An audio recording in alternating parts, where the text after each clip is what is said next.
Vinograd, who joins us from our Washington bureau. Sam, this is terrible news a day before Thanksgiving, hearing that 2 National Guard members, according to the Associated Press, have been shot. What would be typical at a time right now when investigators are really just getting to the scene here? Well, Lindsay, this is a horrific development, and we don't know the motive, but we do know that from a law enforcement perspective, the holidays are always viewed as a very high threat moment. We also know that violent crime has been down over 25% in Washington, D.C. year over year.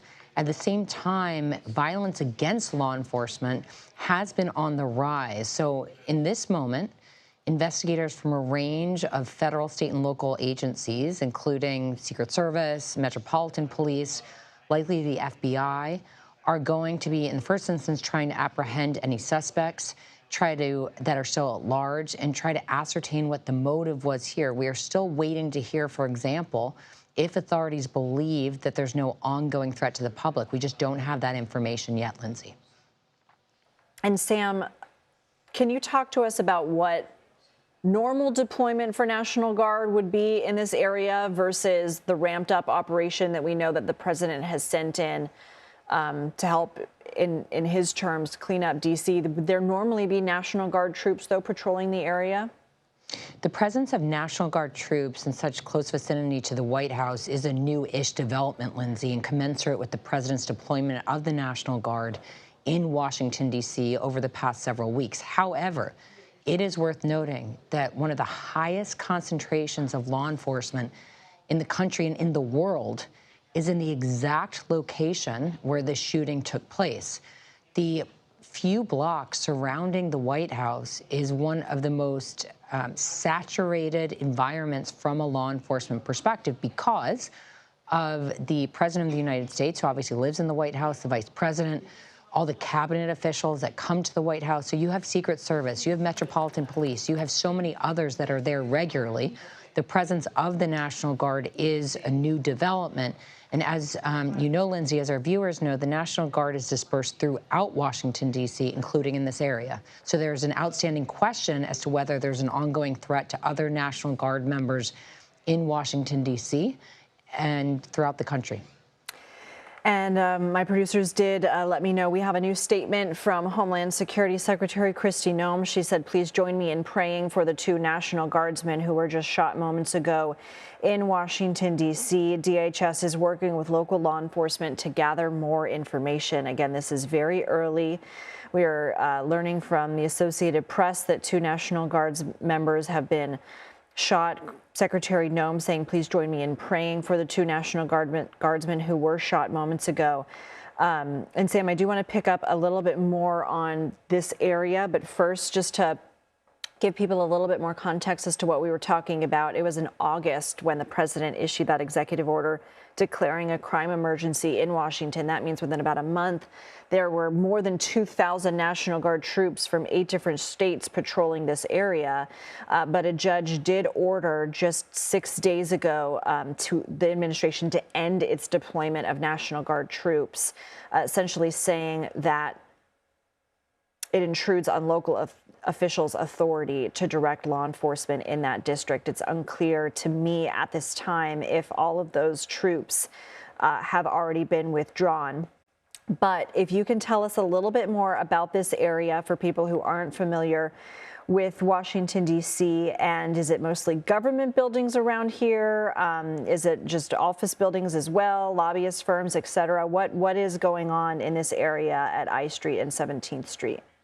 Lindsay, you really have a very diverse set of entities in this area. You, of course, have the seat of U.S. government, the White House, the Treasury Department, and other government buildings in this area. But you also have restaurants that cater to individuals working in these buildings, but also a ton of tourists. You have hotels. You have think tanks. You have corporate spaces. You have lobbying firms. There are a range of different entities in this area, including the seat of the U.S. government. But this is a very heavily populated area as well for tourists. There's oftentimes a lot of foot traffic, particularly when the area right outside of the White House is closed to pedestrian traffic. The saturation of tourists on 17th Street is oftentimes very heavy as individuals try to get close as they can to the White House. So there's oftentimes a range of people in this area, both visiting the White House and the outlying vicinity of the White House, and then people just going to work, getting coffee, and going to their offices. All right, so right now in this video, we see people entering that, some National Guard troops, they're entering that scene, possibly to secure it. Sam, can you see the video that I'm seeing? I can, and so we do see a contingent of National Guard service members there, but Lindsay, as Secretary Noem mentioned in her statement, the Department of Homeland Security and other federal entities will be working with local law enforcement, Metropolitan Police, and others to secure this space, but also to investigate what happened. The fact that this happened in this area in Washington, D.C., but in such close proximity to the White House and could represent a threat to government personnel as well, could involve other government agencies. The Secret Service has a heavy presence in this area. And so in terms of just securing the perimeter here so that an investigation can play out, there will be a lot of folks actually on the ground. But we also have to remember there is a ton of surveillance of this area, video cameras and otherwise, because of the importance of this area that we just discussed. And so I'm also seeing there what looks like a square or a small park. I'm thinking that it might be Farragut Square. Yes, I believe so. Does that also complicate law enforcement? I know it's a highly trafficked area. They're vigilant. They know what they're looking for. But is something like this also sort of a difficult spot to secure, that you have sort of an open park in this area? Not at this time. It looks like they have it cordoned off. And I will say that the Secret Service and Metropolitan Police are unfortunately or fortunately used to securing scenes in close proximity to the White House, but just generally. So no, I don't think it'll be overly difficult to secure the scene. I think that the investigative work will have to involve looking at the video feeds in and around this area, as well as interviewing any individuals that were on site when this happened. There are already videos circulating on Twitter looking at that as well. Okay, Sam, I'm just going to interrupt you. I'm so sorry, but we do have more news, and I want to get it to everybody as soon as I know. So the fire department in D.C. says they transported 3 gunshot victims from this location. We have an update that the scene is secured. 1 suspect is in custody. If my producers can tell me what office is telling us that. And then we have a statement from White House Press Secretary Karoline Leavitt, who says the White House is aware and actively monitoring this tragic situation. The president has been briefed. Again, the president is at Mar-a-Lago in West Palm Beach. So here we go. This is an ex-post from D.C. police saying the scene is secured. 1 suspect is in custody. Sam, go ahead. You were telling us that one of the open questions that we had was whether there was still a danger to the public, and it sounds like at this point there is not. Well, Lindsay, when I read that statement as a former Homeland Security official who worked on threat prevention, it doesn't say there's no ongoing threat to the public. I hope that's the case. It says the suspect is in custody.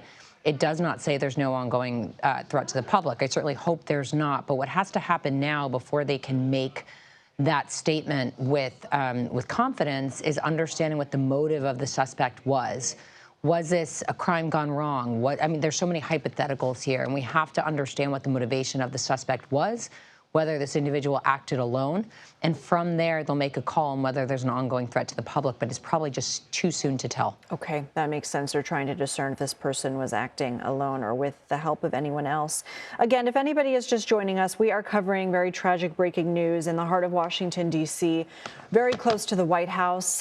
We are following reports that 2 National Guardsmen have been shot in Washington, D.C. The Secretary of Homeland Security, Kristi Noem, saying, please join me in praying for the 2 National Guardsmen who were just shot. We know that the fire department in D.C. said they transported 3 gunshot victims from this location, and police say the scene is secured. 1 suspect is in custody. White House Press Secretary Karoline Leavitt saying that the White House is aware and the president has been briefed. Sam, I know that we were talking earlier about law enforcement and how they're going to look at all of the footage that they can in this area. Is this area, again, 17th and I Streets in Washington, D.C., very close to the White House? And we see there some pretty big firepower there that law enforcement officers are walking around with. Is this area pretty well covered with CCTV? This area has an extensive amount of coverage by various law enforcement entities, and there will certainly be a lot of footage to go through. Cameras and other forms of gathering aerial footage are likely deployed in and around this area on an ongoing basis, so very well covered. And I would imagine that law enforcement is already going through those feeds to try to ascertain whether the suspect, who is reportedly in custody, acted alone or not. That's going to be key, in addition to, of course, interviewing the suspect, reviewing the suspect's devices if the suspect is, actually arrested and indicted at some point. But right now, they're probably just trying to ensure what this individual's motive was and whether this individual acted alone or not, while concurrently reviewing any video footage. Sam, if you can, please stand by for us. I want to bring in Kirk Burkhalter. He's a criminal law professor at New York Law School, spent 20 years in the New York City Police Department, retired as a detective. Thank you so much for being here. What can you tell us about the investigation and what is happening right now?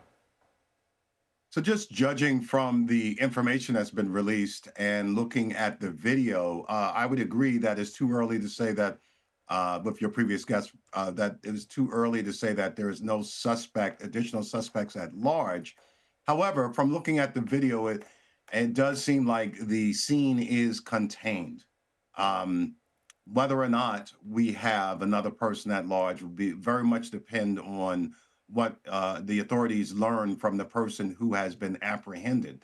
Also, to your point that you were making, the two of you, that in this day and age, the surveillance footage will be extensive. So not only cameras from the police departments, but just about every single office building, every bank in that proximity, they're going to have cameras, and many of them will be facing the street where you can see someone entering or walking past a building.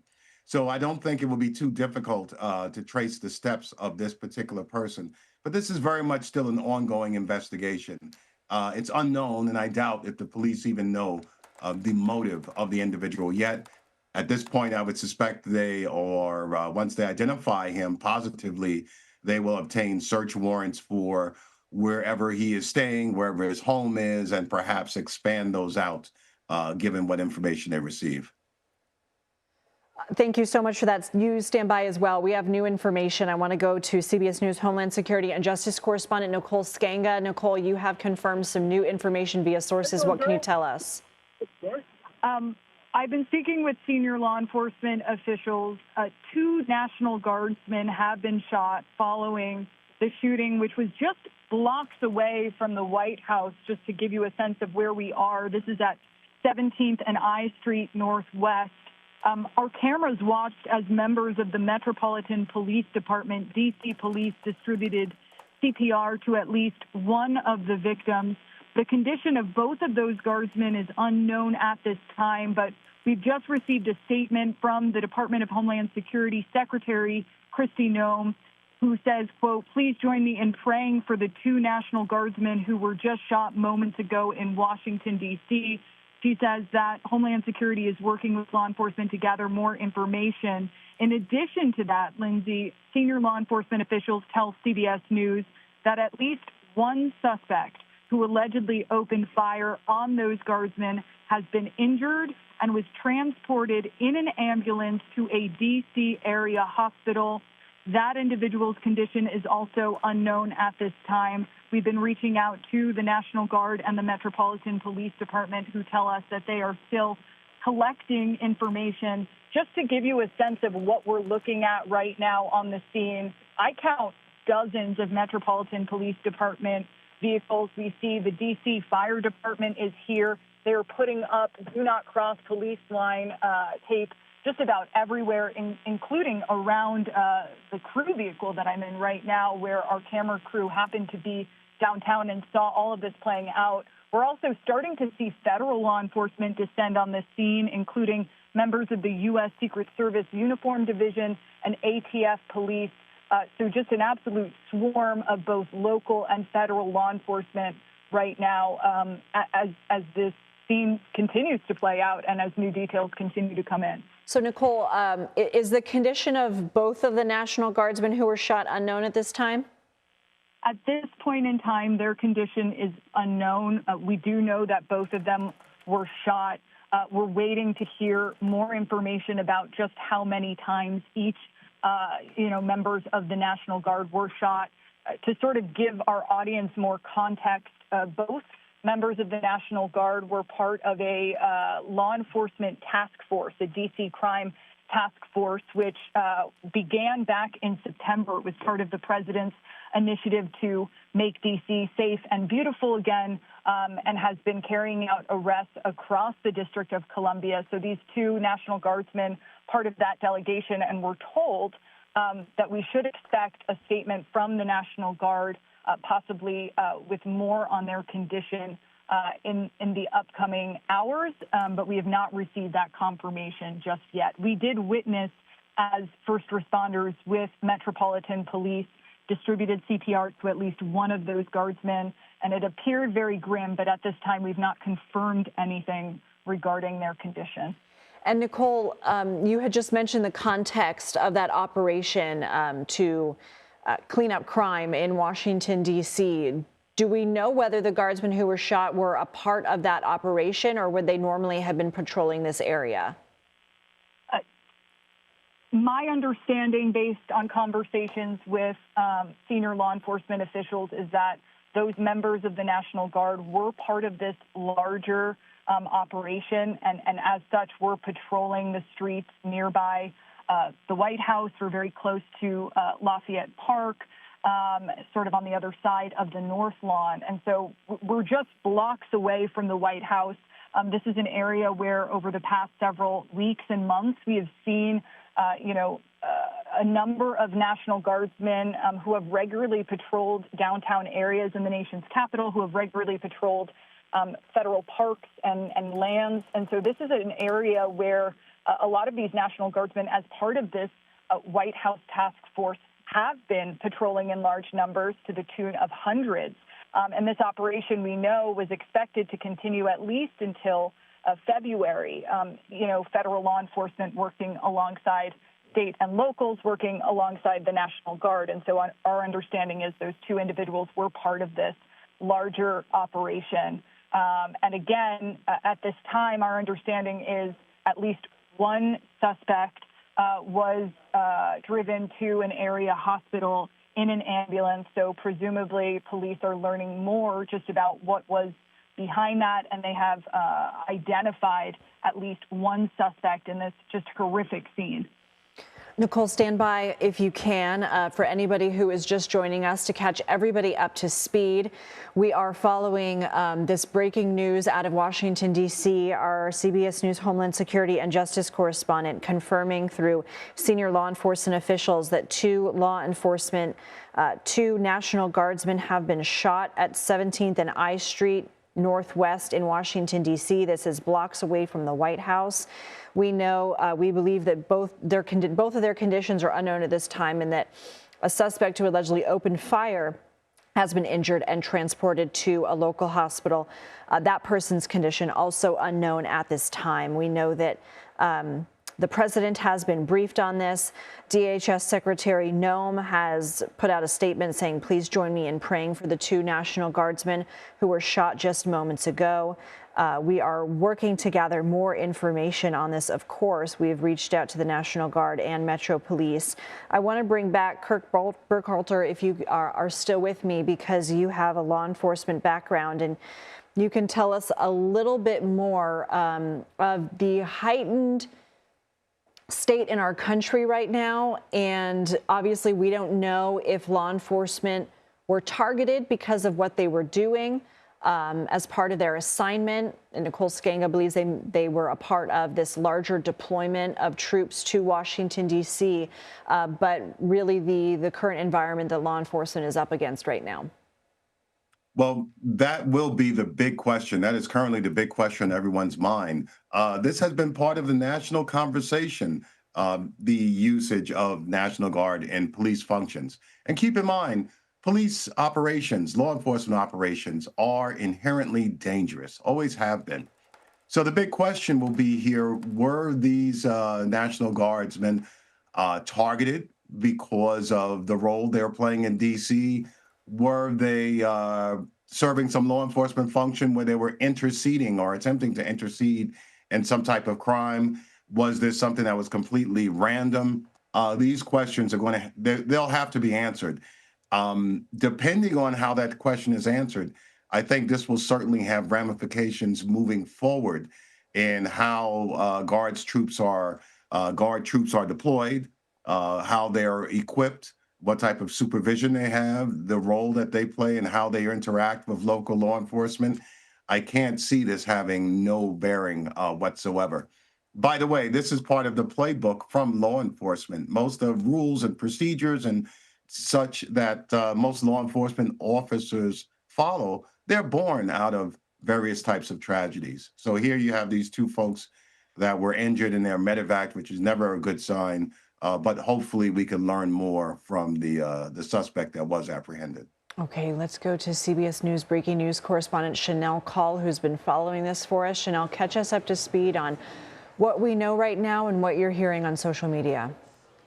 Well, Lindsay, certainly a very fluid situation. So let's start with where and when this happened. We know this happened just steps away from the White House. So let me share my computer screen with you, Lindsay, so you can see what we're looking at here. This is where it happened at the corner of I and 17th Street Northwest. Let me ask the control room to see if they can pull up my computer screen for you so you can actually follow along. It happened at I and 17th Street Northwest again, Lindsay, and we know that is just a few blocks away from the White House. So again, the location here is significant to note. Now, we saw the first alert for this come through at around 2:42 p.m. today, so just over half an hour ago, Lindsay, meaning the shooting would have happened well before that, before we got the alert. As for what we know right now, we know that DC Fire is saying that there were 3 gunshot victims. 2 we know were National Guard troops. Unclear, though, Lindsay, if that third person is the suspect. Again, if control room can show you my computer screen, I'd love to show you some social media reaction that we're getting to this hour. Secretary Kristi Noem tweeted this out saying, please join me in praying for the 2 National Guardsmen who were just shot moments ago in Washington, D.C. She goes on to say that the Department of Homeland Security is now working with local law enforcement to gather some more information. Okay, we're hoping to get you some more shots of my computer, maybe the next time that I check in with you, Lindsay. But in the meantime, take a look at some of the scene viz from the area. You can see, obviously, a huge police, a huge emergency response presence there on the scene, just steps away from the White House right now. D.C. police, though, Lindsay, is saying the suspect is now in custody. They just tweeted this out a couple moments ago saying the scene is secured and 1 suspect is in custody. We don't know the identities of the National Guardsmen who seem to be involved in this today, but I can tell you, as you've been reporting to our viewers, there are several different areas of the country that are represented in D.C. And when we look at our list here, it looks like there are folks there from West Virginia, from Ohio, from Mississippi, from Louisiana, from South Carolina, from Georgia, from Alabama, who are serving there. So again, hoping to get some more information on the people involved here today. Again, we have a crew that's on its way to the ground, so hopefully we can get some more information about exactly what happened and what's going on there right now as well. Okay, Chanel, stand by and flag us if and when you have new information. Let's go back to CBS News national security contributor Sam Vinograd, because Sam, as we've been discussing, these National Guard troops have been dispatched to multiple cities, including Chicago, Los Angeles, and Portland during the president's second term. They've been in D.C. since the summer. But in terms of violence against law enforcement, in terms of the threat level, that all has been heightened. It sure has, Lindsay. Violence against federal law enforcement and law enforcement at all levels, state and local as well, has certainly been increasing. It is worth noting, though, Lindsay, that National Guardsmen, like other members of the military and other members of law enforcement, have very specific rules of engagement. So we actually don't know at this point whether these National Guardsmen or other National Guardsmen that were in the area actually fired any shots back at the suspect. There are varying reports of how many shots the suspect or suspects fired, and it is somewhat unusual that, based upon just the concentration and saturation of law enforcement in the area, that there were no shots fired back. So there are some reports, we haven't verified them yet, that a suspect was injured. So I'm waiting to hear whether the National Guardsmen or other law enforcement in the area actually engage the suspect or suspects with shots of their own. That's a key outstanding question for me. And as you mentioned, we are just in a heightened threat environment when it comes to threats against federal officials and federal law enforcement.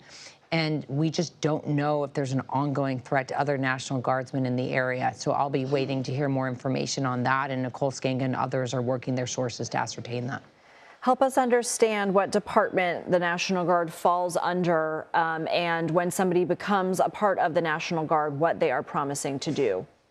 Well, it actually depends is a short answer. The National Guard is part of the Pentagon, it's part of the military, but they have been brought to Washington, D.C. Washington, D.C. is a bit funny because it's not quite a state, so the president can actually basically bring them under his control, to put it simply. So they're here acting on behalf of the President of the United States.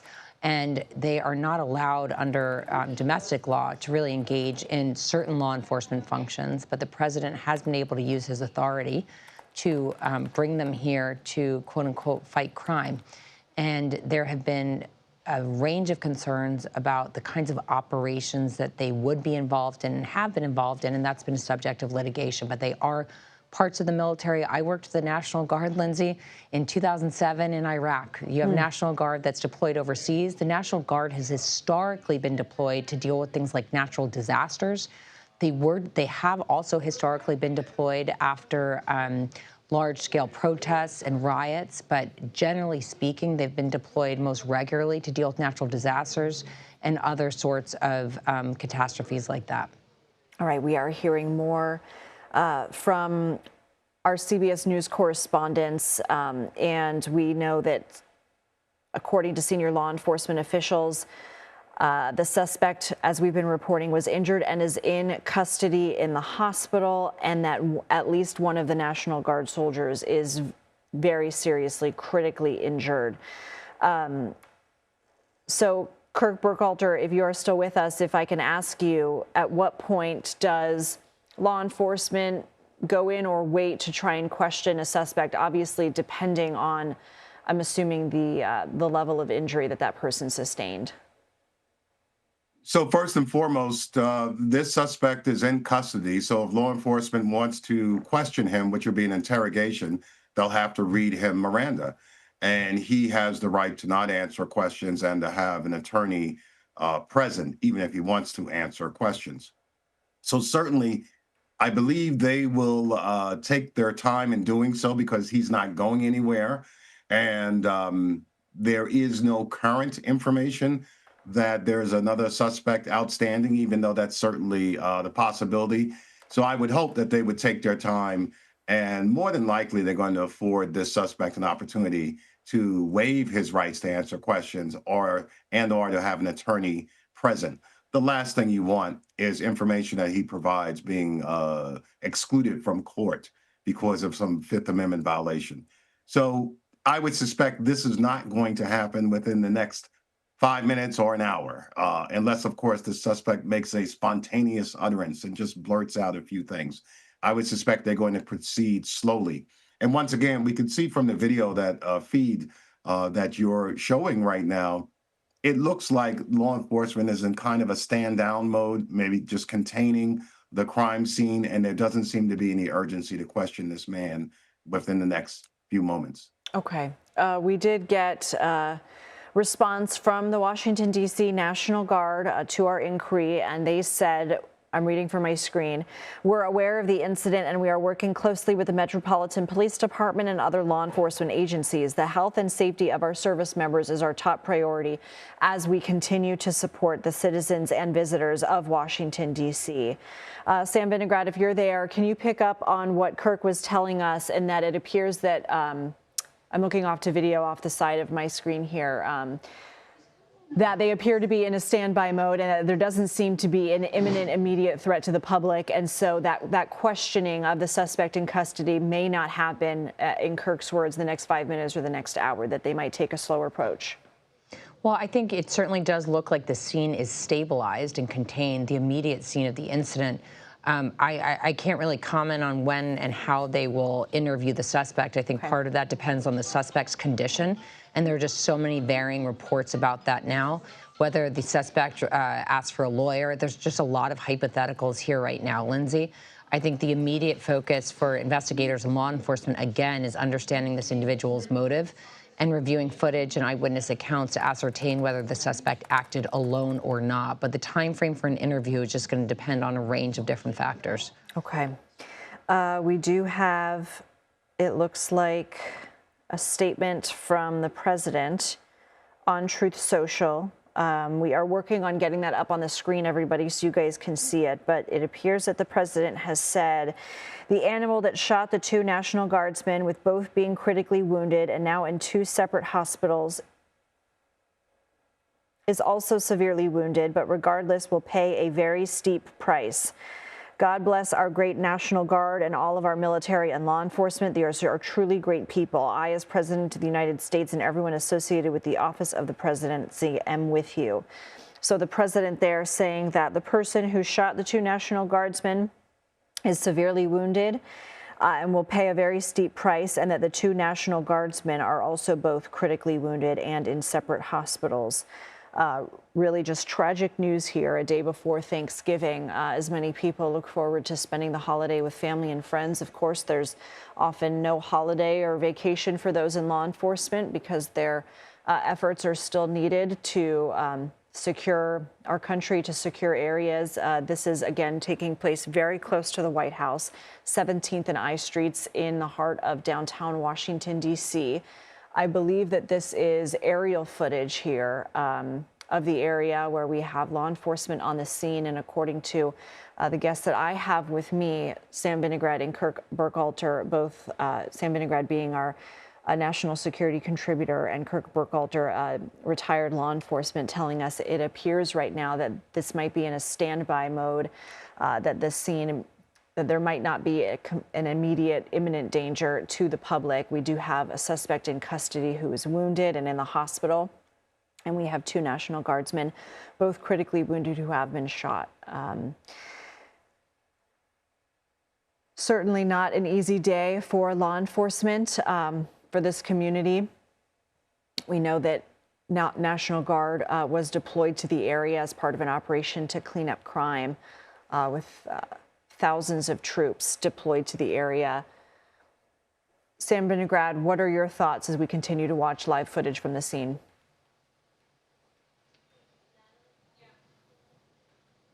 Sam, if you can hear me as you've been watching this footage. So sorry, Lindsay. Yes. Yeah, so I think we just, what I'm thinking about, Lindsay, is the fact that the president just provided us with new details that had not been previously released, which speaks to the condition of the National Guardsmen that were wounded, tragically wounded. He said that they were, I think, critically or severely wounded. So we all have to continue praying for their recovery. And then also to the suspect's condition. According to the president's Truth Social post, the suspect is also in bad shape. That could certainly inhibit the ability to question the suspect and to ascertain a motive. So in terms of why this individual attacked service members, we may not immediately learn that, unless, of course, we've seen this play out in other contexts. Individuals at the scene identify who the suspect is, and we learn more about the suspect from information from the public. You and I have covered other stories where that has, in fact, been the case. But the suspect's condition is new information from the president, in addition to the poor condition of the service members that were injured. I will note that there are very steep sentences for attacks on United States servicemen on account of their service under Title 18 of the U.S. Code. So the president said that the suspect would face steep consequences. That is certainly the case if the suspect is indicted, is found guilty, and in this case, unfortunately, based on the president's tweet, if this individual does survive. Let's go ahead and pull up that Truth Social post, if we are able to, from the president, so that everybody can read along with me, because as Sam had mentioned, there was some new information in it. Control room, do we have that up? All right, we're working on it, everybody, so bear with me, and I'm going to pull it up as well so that I can read it. So the president posted, the animal that shot the 2 National Guardsmen, with both being critically wounded Here it is on your screen, and now in 2 separate hospitals, is also severely wounded, but regardless will pay a very steep price. God bless our great National Guard and all of our military and law enforcement. These are truly great people. I, as President of the United States, and everyone associated with the Office of the Presidency, am with you. Kirk, since you are still with us as well, and we know that media staging, according to police, is a few blocks away at 17th Street and K Street Northwest. Kirk, anything else standing out to you about where we are in the investigation and what's happening? No, I mean, the investigation is really in its infancy. Just to pick up on what Sam mentioned, I have no doubt that, she cited federal law. I have no doubt the suspect or the Justice Department, or if charges are brought federally, the Justice Department will attempt to prosecute the suspect to the full extent of the law and seek whatever maximum penalties are available should the suspect survive. Again, echoing Sam's comments, sounds like from the president's post that the National Guard members are injured more severely than the suspect, and which is just incredibly unfortunate. And like I said, law enforcement work is just so inherently dangerous.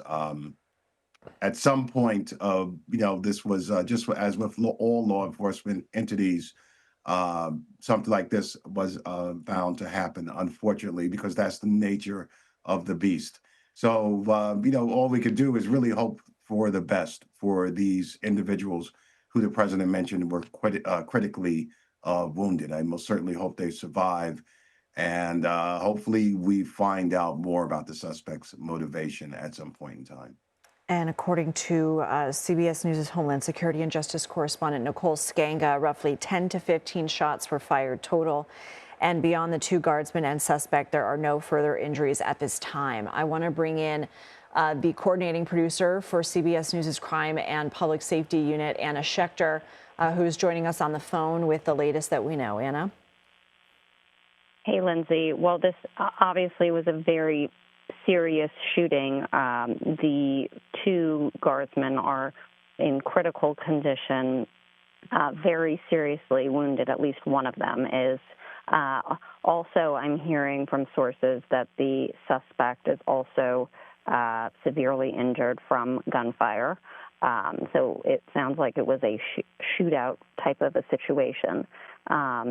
Very serious thing to have happen right there on the streets, as you've been discussing. We are waiting to get more on the condition, and of course, the families are being notified of what's happened. This is all happening really fast, so we will likely get more information about the exact condition of those 2 National Guard soldiers once families have learned as well of their condition, but that the initial assessment is critical condition, one gravely injured. And it's our understanding that a press conference with Metro Police will be imminent. What questions, if you were there, which I know you're based in New York, but what questions would you be asking, or would you have your team ask? Number one question speaks to, one, the condition of the National Guard soldiers and motive.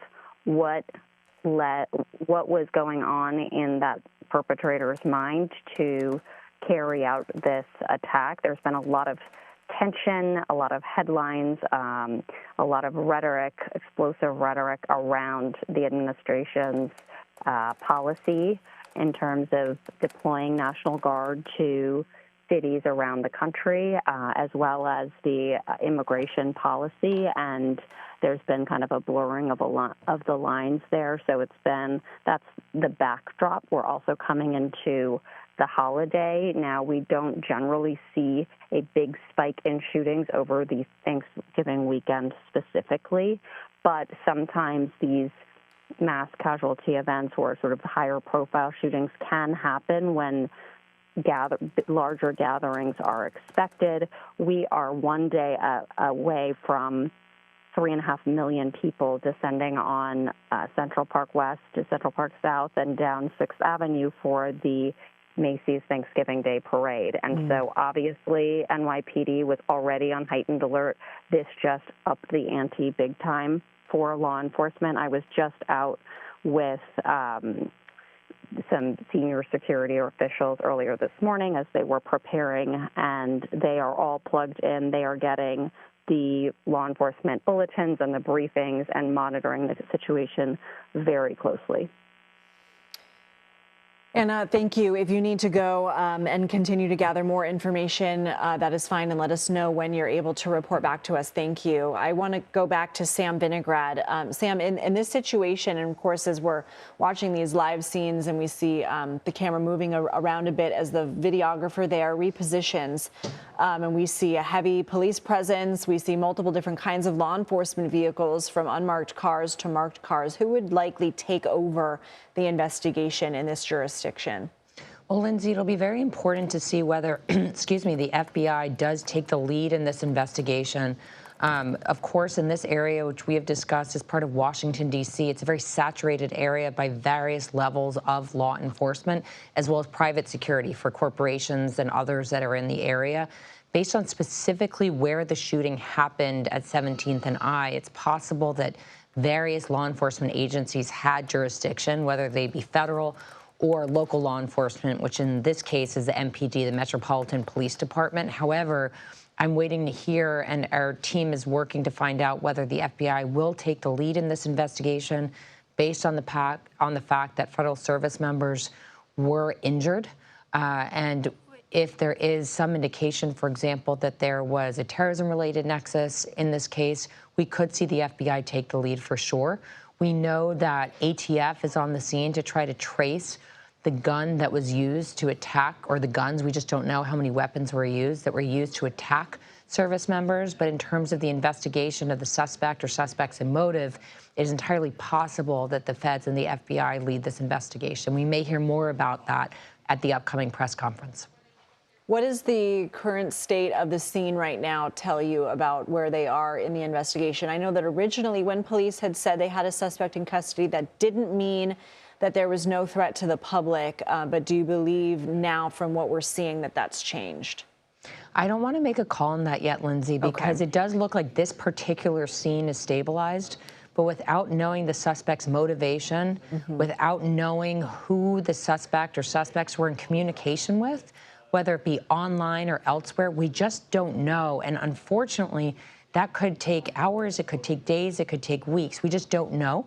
And I would guess at this press conference, we are just not going to get answers on that. And when I was working these kinds of issues from the federal perspective, our goal was to be transparent, but not to rush to give information to the public that you just couldn't verify, because that could give a false sense of calm, or on the flip side, a false sense of panic. Certainly. So the investigation is in a very nascent stage, and I will note we're looking at the physical presence on our screen right now of law enforcement officers on scene, but there is a whole other set of folks that are reviewing video footage in the area, are reviewing social media tweets and other digital content online to try to gather information about what exactly happened. So not everything that's happening is actually going to be visible right now. There are warrants being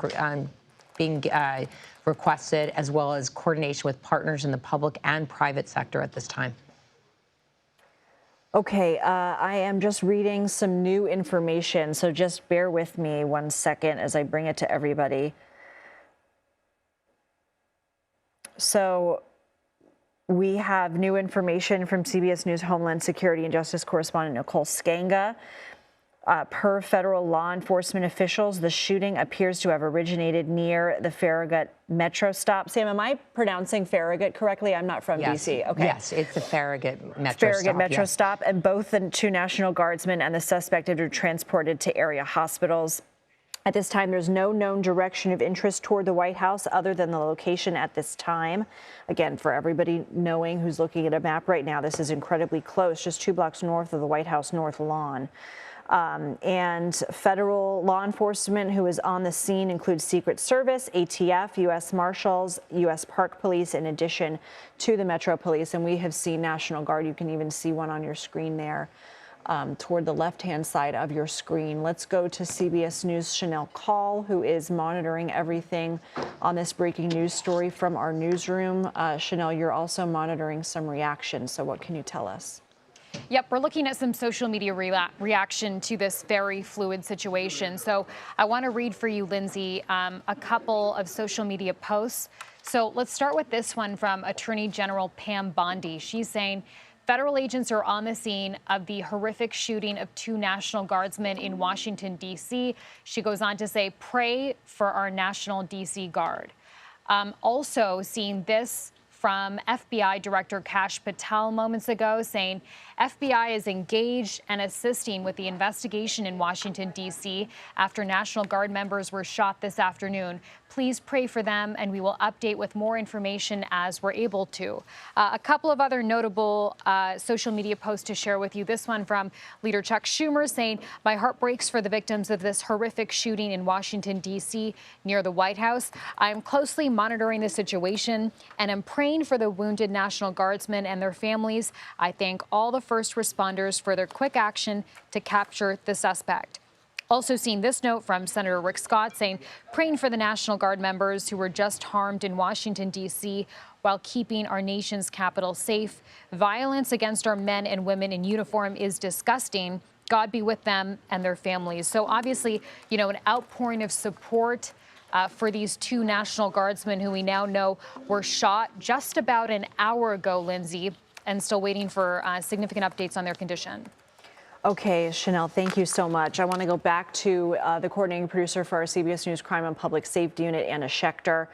Anna, if you can, let us know everything that you and your team know as you guys are feverishly working to gather more information. Sure. What we know is that the National Guard on the street was attacked in an ambush-style attack. It occurred around 17th Street Northwest in D.C., just 2 blocks from the White House. And the 2 were critically injured. It became a shootout situation, and the suspect was also shot and is also critically injured. All 3 were transported to the hospital. At least 1 was medevaced, and we will be hearing more soon on the condition, the nature of the injuries. Our team's been reporting on ambush-style attacks of law enforcement for months now. It appears that this is yet another case of law enforcement targeted in an attack. Sources tell CBS News that there is no connection to a White House attack or anything like that. No nexus with New York City. Again, we're 1 day away from the Thanksgiving Day parade that draws millions. And that's where we're at this time. We are expecting a press conference imminently where we will hear more. Okay, Anna, thank you so much. All right, we did hear from the Federal Aviation Administration saying that they temporarily paused arrivals, I believe at Reagan, Reagan National. My brain had to decode the airport code and make sure that we weren't talking about Reagan and Dulles, but Reagan Washington International Airport for medevac movement that lasted for 30 minutes. Operations are resuming. Kirk Burkhalter, you had mentioned the medevac earlier, saying that that didn't necessarily bode well. That wasn't a good sign. We know that the 2 guardsmen who have been shot are in critical condition, but hearing our Anna Schechter report that it was an ambush-style attack that turned into a shootout, what do you make of the new details that we're getting? On the ambush style attack, it's at this point, it's fortunate that the guards personnel, the guardsmen survived. Ambush style attacks normally do not hold well for law enforcement officers, to say the least. What's important about this being possibly an ambush was how long did it take this individual to plan this particular activity? And once again, as we have all been saying, is there anyone else involved in the planning? Just because others are not on the scene and so forth, they doesn't mean that they did not have any assistance, accessories before the fact, during the fact, after the fact, and so forth. And also, did this person have anything else out there? When someone plans to attack law enforcement or attack the military, they know that there is a strong chance they will not survive. So quite often, there may be some other devices or something somewhere. And I am certain that our law enforcement personnel and the federal authorities are concerned and investigating that. The other point is that this happened at a metro station, and I'd be interested to know, it sounds like it was above ground, but I would love to be able to verify that if it was above ground or below ground. And the reason why I make that distinction is we have military personnel all over the country in our airports, in our subways, our various transportation centers. I see them every day in New York City, in Penn Station and Grand Central Station and so forth. So I wonder what the ramifications will be for that moving forward. Will their posture be different? How will they approach their job? So those are the two things that jump out to me at this particular point in time. Thank you very much for that. Sam Vinaigrette, I'll have you pick up on that. So we know this is via senior federal law enforcement officials that the shooting appears to have originated near the Farragut Metro stop. Per Kirk's point, we don't know if it was above ground or below ground. But Sam, what does that tell you that this took place near that Metro stop? Well, Lindsay, for those that are unfamiliar with D.C., there's actually two Farragut Metro stops in this area, Farragut West and Farragut North. It appears that the shooting took place near Farragut West, but Farragut North is just, I believe, a block or two away. So you really have two Metro stops in very close proximity. You, of course, have the White House and various other government buildings.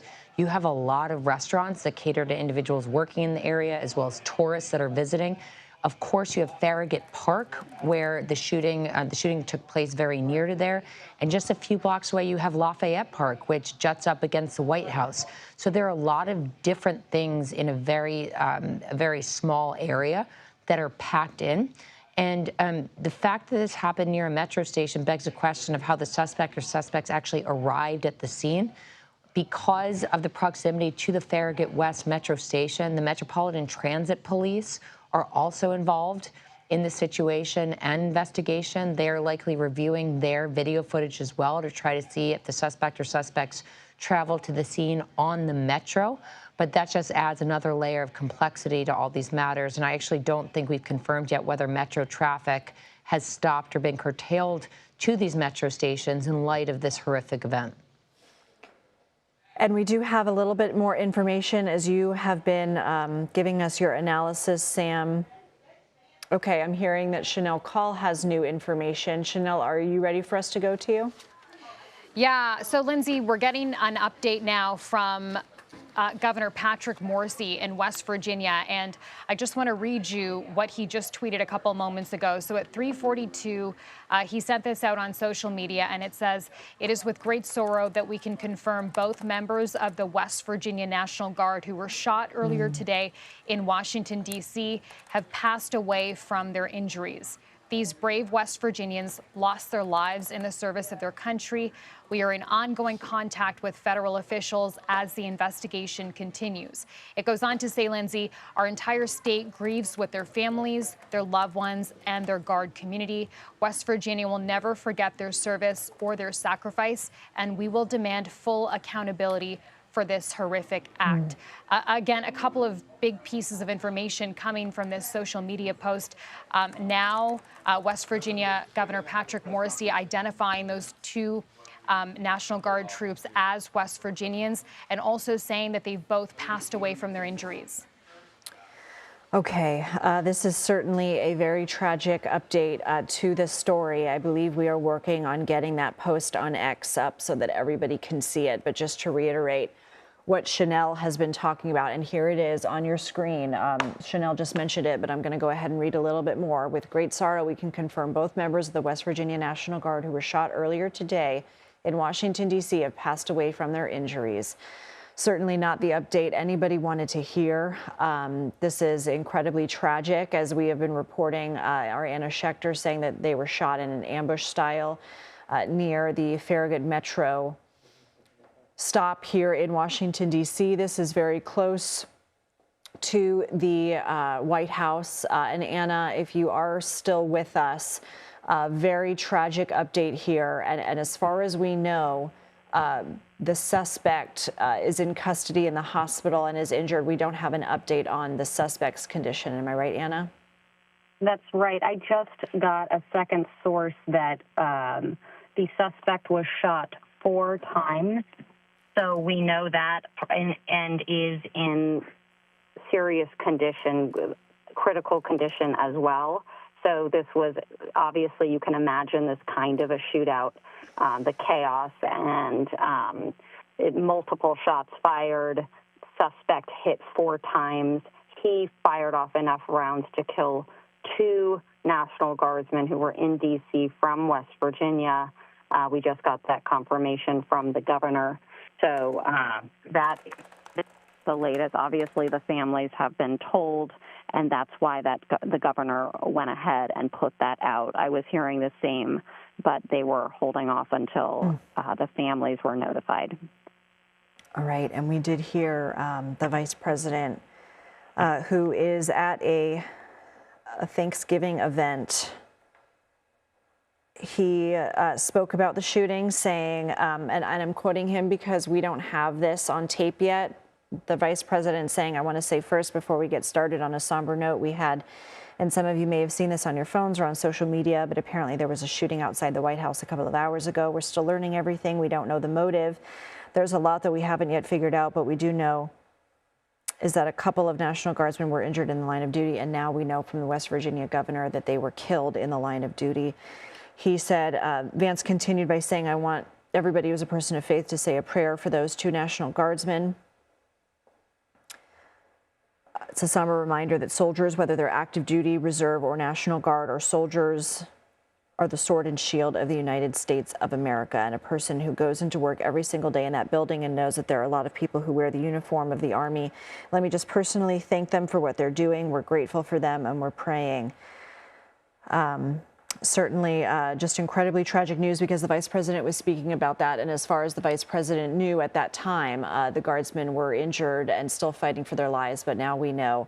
And if we can pull that X post up again from the West Virginia governor, Governor Morrisey, saying it is with great sorrow that we can confirm both members of the West Virginia National Guard who were shot earlier today have passed away from their injuries. Here is that post. These brave West Virginians lost their lives in the service of their country. We are in ongoing contact with federal officials as the investigation continues. I want to go back to Sam Vinograd because, Sam, we know that multiple law enforcement agencies are on the scene. We know FBI, ATF, Secret Service are on the scene. Does anything change now that we know that these victims have passed away? Does anything change with this investigation? Well, potential sentencing for the suspect could change, but at this time, this tragedy is really overwhelming, Lindsay. So excuse me if I'm a bit emotional, but in terms of the actual investigation, the investigation will proceed apace to ascertain what weapons were used, where they came from, who the suspect or suspects are, using biographic information, biometric information, fingerprints, and otherwise scrubbing the suspect's social media, as well as relying on members of the public for tips or information, and then reviewing video footage and other digital content from the scene, surrounding cameras, perhaps drones that were flying overhead, and more. However, any charges against the suspect and any sentencing guidelines will certainly change now that 2 individuals who were murdered in the line of duty in their federal service are tragically dead. Certainly well said, Sam. I want to go back to Kirk Burkhalter, who has been with us this hour as well. Kirk, we have not spoken to you since we have heard the tragic update that the 2 National Guardsmen who were shot have been killed. And we also know that according to sources, the suspect was shot 4 times. Again, information that we're gleaning from our Anna Schechter that this was an ambush style that resulted in a shootout near a metro stop. But Kirk, anything you want to add? Certainly. And first, I just want to say my heart goes out to the families of these National Guardsmen and to the entire West Virginia National Guards community. These folks go to work every day, and their intention is to come home. They're not going to work and really thinking deeply about politics and so forth. And I think it's important for viewers to know that the vast majority of soldiers and law enforcement officers simply want to do their job and be safe.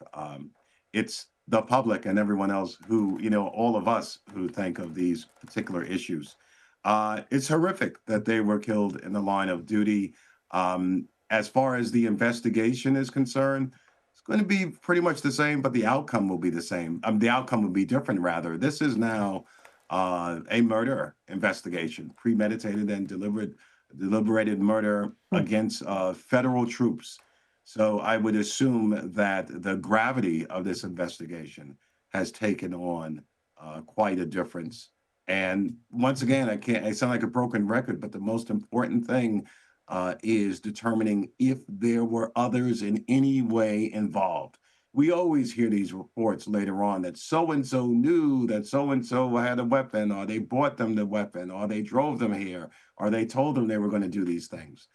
So it's really important to find out if there are others in the orbit of the suspect who had any inkling of what was going to occur, or may be criminally liable for his actions also. All right, Kirk, thank you. I know that this is now posted 32 minutes ago, but if the control room can put up President Trump's Truth Social post, this was at the time we did not know that the guardsman had passed away yet, but the president had posted that the animal that shot the two National Guardsmen is also severely wounded, but regardless will pay a very steep price. God bless our great National Guard and all of our military and law enforcement. These are truly great people. I, as President of the United States, and everyone associated with the office of the presidency, am with you. Certainly a very sad, somber day in Washington, D.C. As we report on this breaking news into our newsroom that there was an ambush-style attack outside the Farragut Metro stop in Washington, D.C., just a few blocks away from the White House, an ambush-style shooting in which two members of the National Guard were shot. And we know from the governor of West Virginia, if we are able to also put that post up, the governor, Patrick Morrisey, saying it is with great sorrow that we can confirm both members of the West Virginia National Guard who were shot earlier today in Washington, D.C. have passed away from their injuries.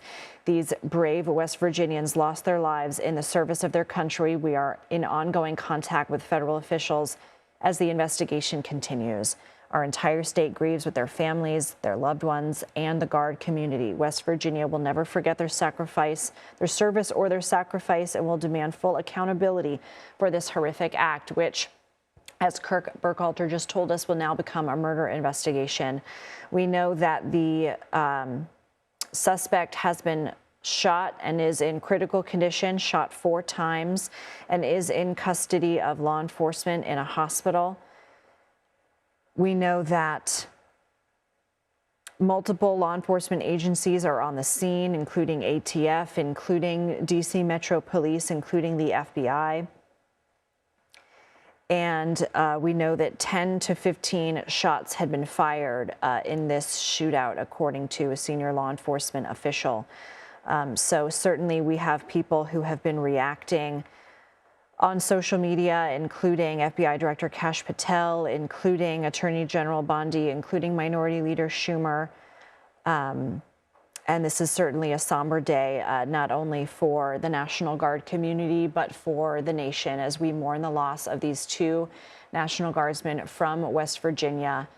We will continue our live coverage here on CBS News 24/7 with Juliette Goodrich, who picks up the coverage right now.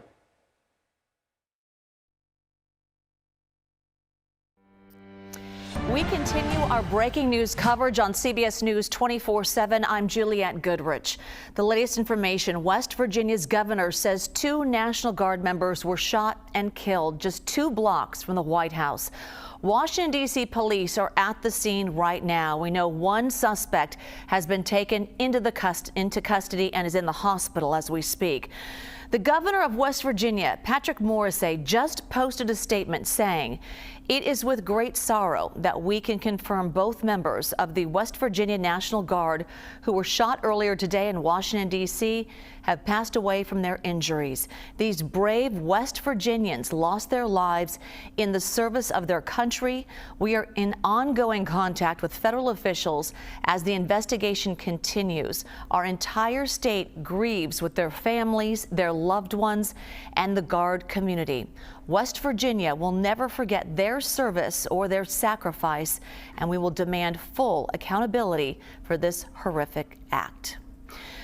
Let's go to a map. This is the shooting scene. It happened about 2 blocks away from the White House at 17th Street and I Street Northwest.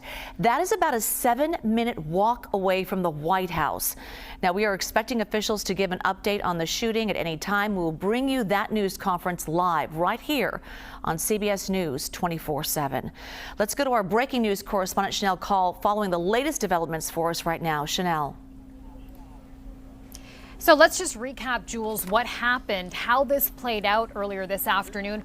We got the first alert for this at around 2:42 p.m. Eastern time. So that means the shooting took place before that, Jules. And I also want to share my computer screen with you to show you where this happened. It is significant. So we know this happened on the corner of 17th Street and I Street Northwest. If we can share my screen with you, you'll be able to see exactly why this location is so significant. It is just 2 blocks north of the White House, so obviously a huge security concern here.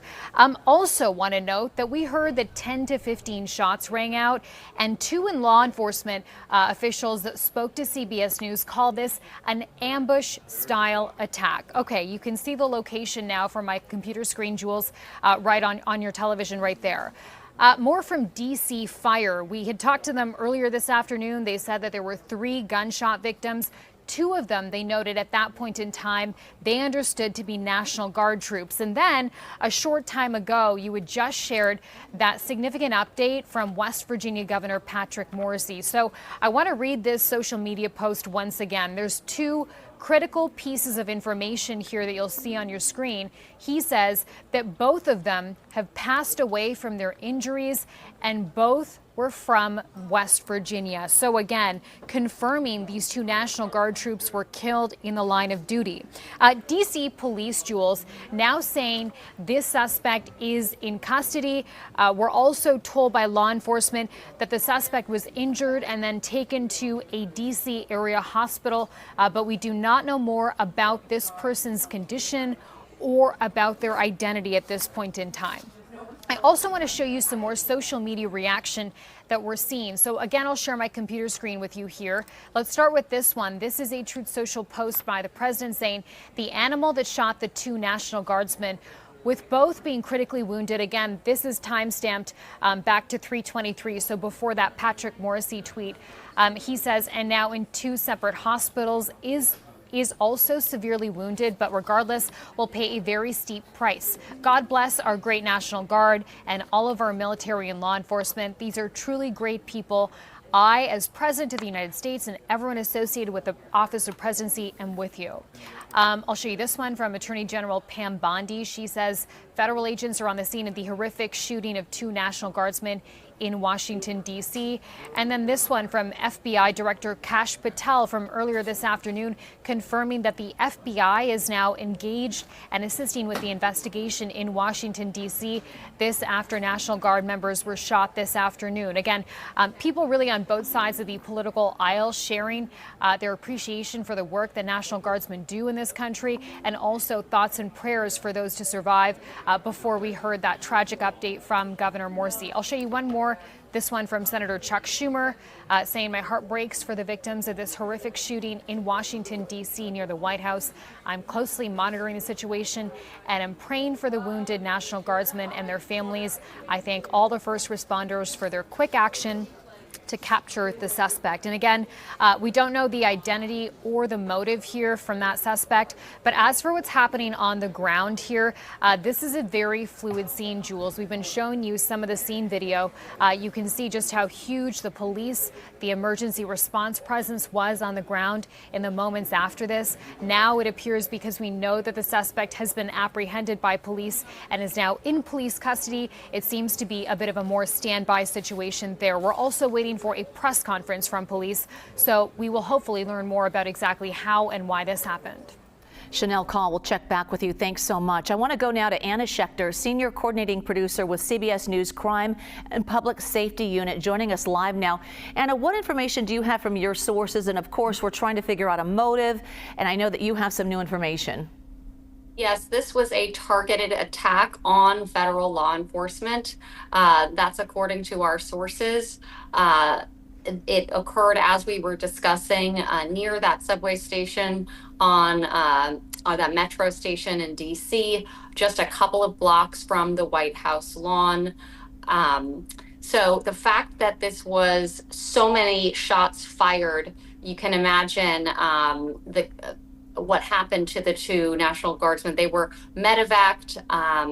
Now we've just learned deceased, and the suspect is also wounded severely. He apparently, according to my sources, was shot 4 times. So obviously, if he is in some kind of condition, they will be questioning him if he's able to answer questions. It's unclear at this time if he is in stable enough condition to be questioned, but that will be something that happens very quickly in this investigative process, if at all possible. They want to know the motive. They're probably already going through his device, if he had a phone on him, any other electronic devices.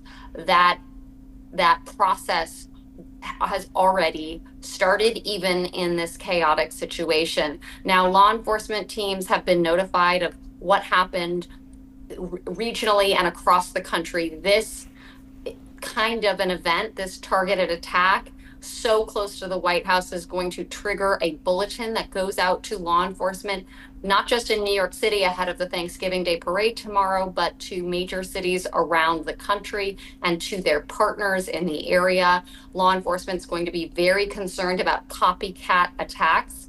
Right now, we have a lot of federal law enforcement deployed in multiple cities. It's not just the National Guard, it's Border Patrol agents, it's ICE. They were already on high alert. Now that upped the ante, they are in a heightened threat environment. We have been reporting on targeted shootings of law enforcement for months. Those numbers have been stable and quite high over the last few years. Between 300 and 400 law enforcement agents every single year are shot in the line of duty. But where we see the increase in the last couple of years are the targeted attacks or ambush style attacks, where individuals carry out violence on law enforcement when they are not in the midst of, for example, guns drawn, carrying out a mission, but they're just either sitting in their cars, like we saw a few months ago in a more rural area, or standing at their post. We've seen a couple of incidents in Texas where ICE agents were targeted. Now, today, 2 National Guard soldiers killed, just doing their job on the streets of DC in a targeted attack, sources tell CBS News. That's right. Sources saying they described it kind of as an ambush attack. And Anna, I want to talk about the proximity because it was just blocks away from the White House. There is heightened security in the area, heightened concerns about the security. So I wanted to ask you about that. And before that, let's look at our screen now. We're just getting this in. NYPD News tweeting, "We are closely tracking the situation in Washington, D.C. and coordinating with our partners there. At this time, there is no known nexus to New York City. As always, if you see something, say something." And there's a phone number on the screen, 1-888-NYC safe. Anna, what does this tell you, this information now from NYPD? Well, senior law enforcement officials over an hour ago told me they had already gotten that initial alert of the shooting. They knew that it was very serious. They knew that at least one of them was not likely to survive. The other one's condition was critical, but unclear. That turned as soon as the West Virginia governor put out that information. So they had been briefed on this. They had already plugged in. There is a counter-terror team here in New York City that is staffed round the clock. They are monitoring online chat rooms. They are monitoring for online threats, for real world threats. They have at their joint command center, they're monitoring drones that they have up in the air routinely. So they have enough information at this time. They've probably gone through the suspect's device already to know that this was not part of a coordinated attack, like an attack on multiple cities at once. However, they are concerned about copycats, and that's why they're on high alert. And that's why they always say, if you see something, say something, because the scariest thing for law enforcement in DC, New York City, and around the country is a lone wolf actor. Now, it appears to me that that could be what we're looking at here, an individual who is carrying out a grievance targeting law enforcement, specifically federal law enforcement on the streets of DC. Remember, these National Guard troops are very visible. They're wearing camouflage. They're wearing bulletproof vests. So they are very identifiable. And so when somebody targets these individuals in a shooting, it's very clear to law enforcement who are investigating this, that they can quickly make that assessment that it was a targeted attack. They're calling it an ambush style attack because of the situation, that they were not investigating something with guns drawn, but rather they were unwitting. They potentially didn't even know that there was going to be this imminent threat on their lives. And unfortunately, this individual took their lives. So that's the kind of situation that we're looking at. And as I mentioned before, top NYPD and federal security officials in New York were immediately informed of this. Anna Schechter, thank you so much. Please stand by. We'll circle back because I know you're checking with your sources. We'll get more information from you.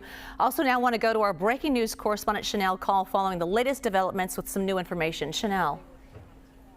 Okay, I want to take you live to my computer screen because we are getting some new information this hour right now from West Virginia Governor Patrick Morrisey. So let me share my screen with you and you can see what he said here. This, again, happened just moments ago. He's saying, we're now receiving conflicting reports about the condition of our 2 Guard members and will provide additional updates once we receive more complete information. Our prayers are with these brave service members, their families, and the entire Guard community. I'm also just opening up a statement here that's a bit longer that was sent into our newsroom just to see if there's anything further in this statement. He says, quote, Denise and I are devastated by the news that 2 members of the West Virginia National Guard were shot earlier today in Washington, D.C. According to reports, both members did not survive. We are in direct contact with our Guard and other officials and are working to obtain the most accurate information as quickly as possible. It goes on to say, our prayers are with these brave service members, their families, and the extraordinary men and women of our Guard who put themselves on the line every day. West Virginia, he says, stands united behind them. We will do everything in our power to support their families as they endure this unimaginable loss. Again, so that seemed to come into our newsroom before this latest social media post that I read you, now saying that there are some conflicting reports. So we'll continue to follow this story closely. Thank you. We'll definitely continue to follow that. Obviously, information coming in fast, but we'll confirm and make sure. Let's bring in CBS News senior White House correspondent Weijia Jiang. And Weijia, have we heard from the president yet? The president has posted on social media a short time ago. Now, keep in mind, this was before the governor of West Virginia made the announcement that the 2 National Guardsmen from his state died, and obviously before the governor seemed to retract that and walk it back. But earlier this afternoon, just before 3:30 p.m. Eastern Time, the president posted the animal that shot the 2 National Guardsmen, with both being critically wounded, are now in 2 separate hospitals, is also severely wounded. But regardless, we pay a very steep price. God bless our great National Guard and all of our military and law enforcement. These are truly great people. And, you know, he continues to say that he, as president, and everyone associated with the office of the presidency is with you. And it's notable that just yesterday, President Trump made remarks, and he actually thanked the National Guard for their service, not only here in the nation's capital, but other cities in the country that have been deployed to help curb crime. And so it's something that he often talks about. He has a lot of great pride for these guardsmen who we see often, especially in this area that is now a crime scene. In fact, this is just 2 blocks from the White House North Lawn, where you usually see us reporting from. And so, you know, I can tell you just anecdotally that we see guardsmen often just patrolling the area, patrolling the blocks around the White House to ensure not only that officials, but that tourists and everyone living in Washington, D.C. Are protected. And this is a very, very high traffic area because the location is right where there is a metro stop. So if you want to visit the White House, if you want to try to catch a glimpse or walk down to the Ellipse or to the Washington Monument even, this is the stop where you would come. And so it is remarkable that it would unfold during this high traffic time, during this high season, because many people might be traveling here with their families to spend a few days off. So it is, you know, close to home for the president, obviously, and for his White House officials who say they are actively monitoring the situation. We should note that President Trump himself is not in town. Last night, he left Washington, D.C., and he is down in Florida spending the holiday with his family. Weija, we should note that we see you all the time from the front lawn of the White House. How does that change things in terms of security? Is that why we're seeing you in the newsroom today? And is that area now secured? What happens with security when something like this happens, being so close to the White House, 2 blocks away? Yeah. I was actually just checking with the White House to see if it is on lockdown. The last I checked it was, but of course we do know there is a suspect in custody. That does not mean the lockdown has been lifted, however, because there's obviously an ongoing live investigation there just blocks away from the White House. So I'm trying to determine if and when that will be lifted in order to move traffic as normal. But you are seeing live pictures now, obviously, because of its proximity to the White House. This is an extremely busy and active scene here as investigators try to piece together what happened. To answer your other question, I was here working out of the bureau anyway because the president is not at the White House today. But again, you're right in that typically that's exactly where we would be. This is so close to the entrance that White House officials use, that the press uses to enter the White House grounds. Weija Jiang, thank you. We'll certainly touch base with you again. Appreciate your information. I want to go live now to retired FBI Assistant Special Agent in Charge Jeff Harp, and he certainly has some insight. Jeff, thanks so much for joining us last minute as well. I know that you have some insight into things like this. What stands out to you about this particular scene? Well, hi, Juliet. Yeah, some of the things that really stand out to me is the fact I worked, 2 blocks away from there. And that is, like your previous guest said, that is a very popular metro stop. So it's not uncommon to see lots of people, loitering around, looking at things. But you have, FBI, Secret Service, DHS, there's casts of thousands of law enforcement people that work right in the area. So this was a pretty bold statement by this shooter to do this. Now, there was a couple things as we were waiting here that I was checking on with a source of mine on the ground there at the metro stop, trying to confirm the number of rounds that were fired and who possibly fired what rounds. Likely these were all fired from a semi-automatic weapon, and 15 rounds may sound like a lot, but in my mind, with 3 people involved, that's not a lot of gunfire. It's hard to say how close proximity these shots were fired from, but most of these guardsmen are carrying a sidearm and a rifle. So I think as we see the investigation unfold, we'll learn a lot more about the significance of that. How about the fact that it was a couple of blocks away from the White House and also near a metro stop? What stands out to you there? Well, and so there's a lot of people around, especially around Thanksgiving. There's a lot of people on holiday. People are visiting Washington, D.C. The thing that one of your other guests said that's really, prominent in my mind is the fact that these guardsmen are not undercover in any type of capacity. They stand out, very visibly in the D.C. area. So if you wanted to target somebody, obviously you can drive into D.C. It's not locked down. You can park your car pretty much anywhere on a meter. And, depending on what type of weapon you have, it's, you can walk around. People carry backpacks and other things all over D.C. So this absolutely 100% is a targeted attack. Some of the questions I have is about the pre-operational planning that took place, whether this person intended to make this happen near the White House as a political statement.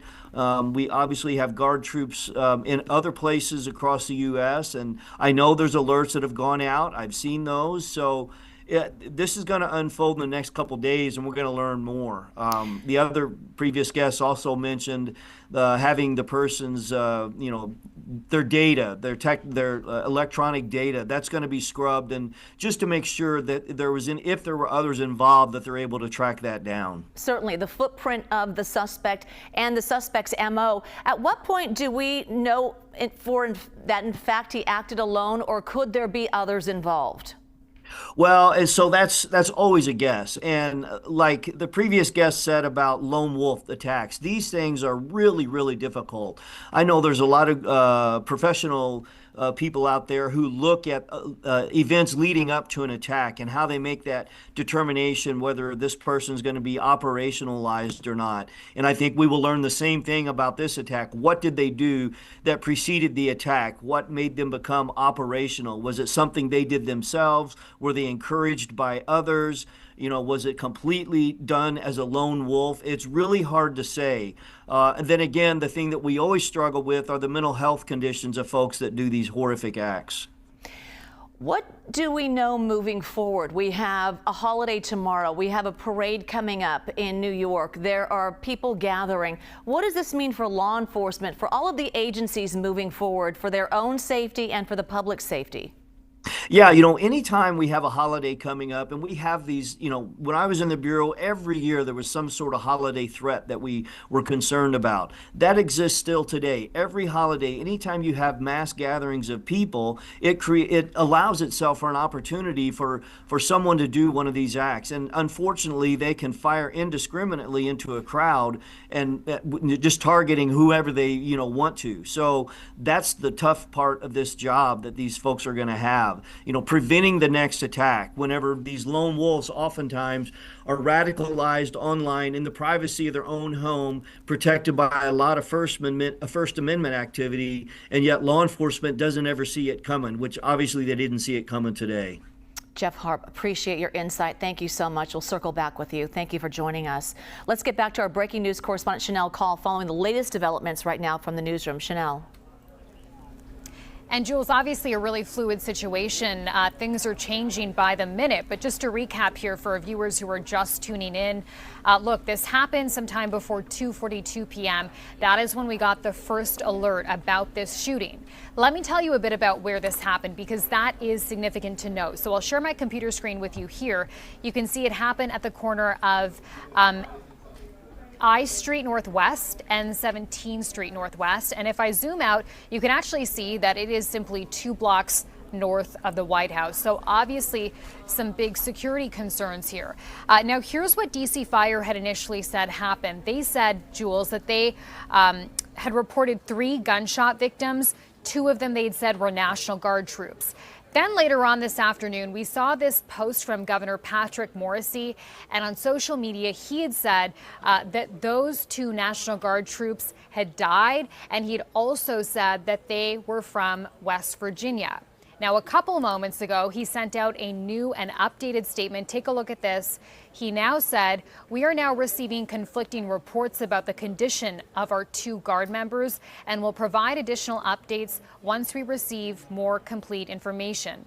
Our prayers are with these brave service members, their families, and their entire Guard community." So at this point, it is a bit unclear about what the actual condition of those 2 National Guard troops is. As for the suspect in this case, we know that he was injured.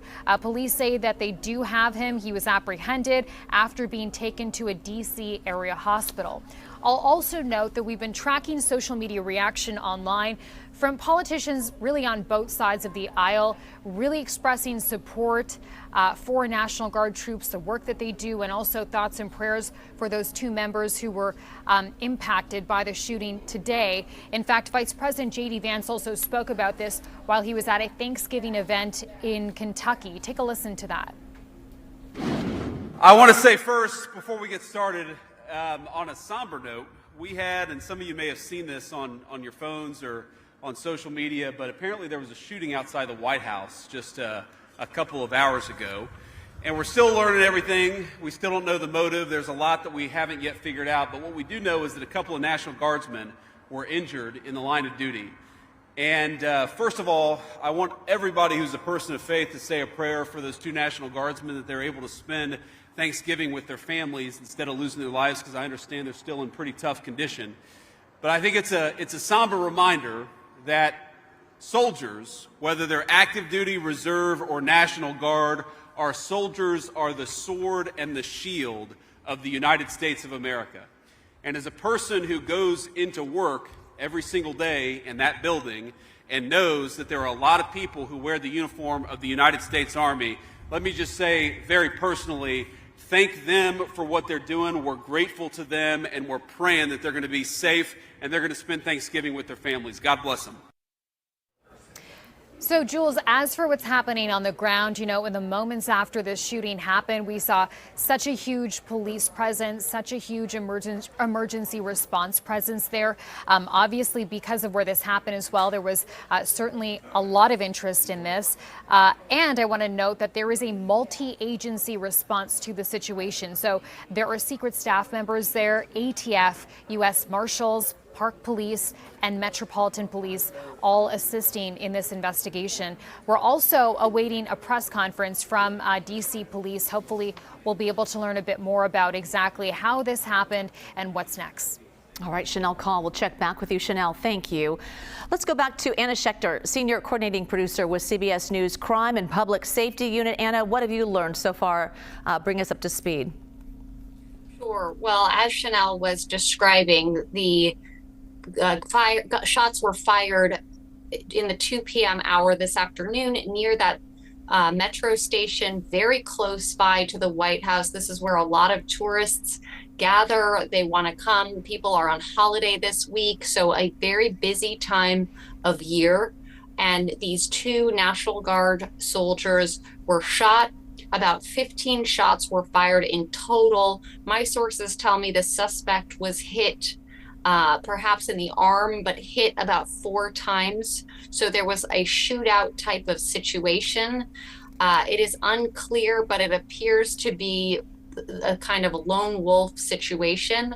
An individual who took it upon himself to target these law enforcement agents. As I mentioned before, National Guard troops are generally very identifiable, particularly in this latest mission. They are wearing their camouflage fatigues, bulletproof vests. They are clearly marked as National Guard troops. And so that's why my sources are calling this a targeted attack or even an ambush style attack. They are looking at motive. It is unclear, although it seems likely that he might be able to answer questions, even though he was shot and is in custody in the hospital. But if he's physically able to respond, that questioning has already begun. Investigators are gathering. They are looking through devices. They would have quickly obtained a warrant to do so. And He might have even helped them get into those devices. This type of thing can happen from a hospital bed. You have investigators deployed to the hospital to immediately begin investigating because they want to get to the bottom of this as soon as possible. The first question, of course, is, was anybody else involved? Did anyone else support or help this individual carry out this attack? At this time, I have no indication from my sources that anyone else did, but of course that could change. We are very early on. It can take hours and days to go through all the electronic devices, carry out those interviews. They're going to be interviewing family, colleagues, friends, neighbors, anyone who interacted with that suspect. They're going to be tracing back his movements. How did he get to that metro station on that day? What did he do in the hours before? How much planning went into it? What was this months in the making? That's why looking through his online footprint is going to be very important in establishing that. Was he in chat rooms talking about a plot? We are in an environment where several plots of varying degrees of severity over the last couple of years have been thwarted. They don't get a lot of media attention, but the Justice Department has charged individuals with plotting to carry out attacks in the homeland. My team's also been tracking targeted attacks on law enforcement, and we've been focused on federal law enforcement, particularly ICE. We've seen an increase, and the FBI, when they put out their numbers, their data, looking back at 2024, one thing they noted is that ambush style attacks on law enforcement have increased. We've looked back at the last 5 years, looking at fraternal order police data, and the numbers have stayed high, hovering between 300 and 400, just under 400 law enforcement officers shot in the line of duty every year. Now, not all of these are targeted attacks like the one that it appears to have been today, but an increasing number of them are. And so that is very worrisome. And the threats on law enforcement have also significantly increased, according to statements provided to CBS News by federal law enforcement. So that's the context, that's the backdrop where we see this attack play out. And of course, my biggest question right now that we have yet to be answered is motive. Anna Schechter will follow this, and we'll circle back with you. I now want to go to reporter Julie Donaldson with WTTG in Washington, D.C., who is at the scene right now. Julie, what can you tell us? It's still a lot of information that's being gathered, and from a lot of people that I talked to when I first got here at 3 o'clock on the scene, they're saying it took place. They heard shots fired, like a boom, boom, boom, like fireworks kind of going off around 2:15. And since then, there have been mixed reports from what people have heard. 2 shots. I've heard some people say that they heard 3 shots. But at the time when they did hear it, it was chaos. People running scared in all directions, trying to get away from what they knew was a very dangerous scene. And since then, the police, they say, responded quickly, and this has been locked down. When we first got here, we were able to get up to 17th Street, but it wasn't long after that the police wanted to be able to expand their active scene, active search, be able to push all the media back, and there's dozens of media here. And on top of that, there's a lot of people. This is the holidays. People are in Washington, D.C., visiting with family, coming up here to see the sights and the sounds. There's been a lot of pedestrian traffic.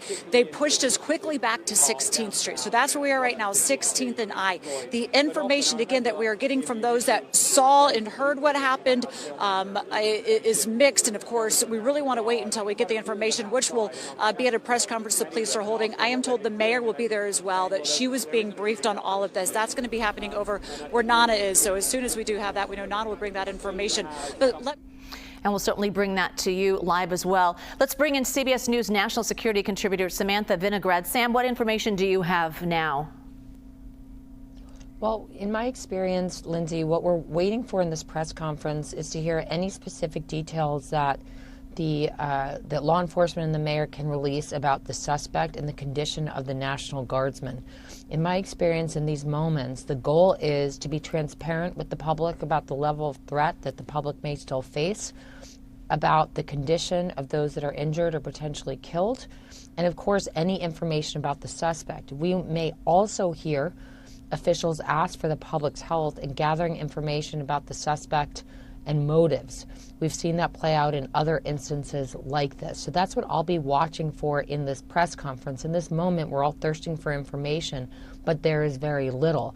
Based upon the location of this attack, there are and were various federal and local law enforcement agencies that are just regularly on the scene. There are 2 metro stops in just a 4-block vicinity in this area. So Metropolitan Transit Police, Metropolitan Police, U.S. Secret Service, the Park Service, ATF. It's an alphabet soup of law enforcement officials that are both on scene because of this incident and that just regularly exist in this area because of its very prime location in our nation's capital. Yeah, and Sam, National Guard troops, as we know, were in plain sight. They were deployed in D.C. since President Trump issued an emergency order in August. He billed the deployment as a crime-fighting mission that also included the federal takeover of local police departments. So National Guard were in neighborhoods, they were patrolling train stations, they were at highway checkpoints.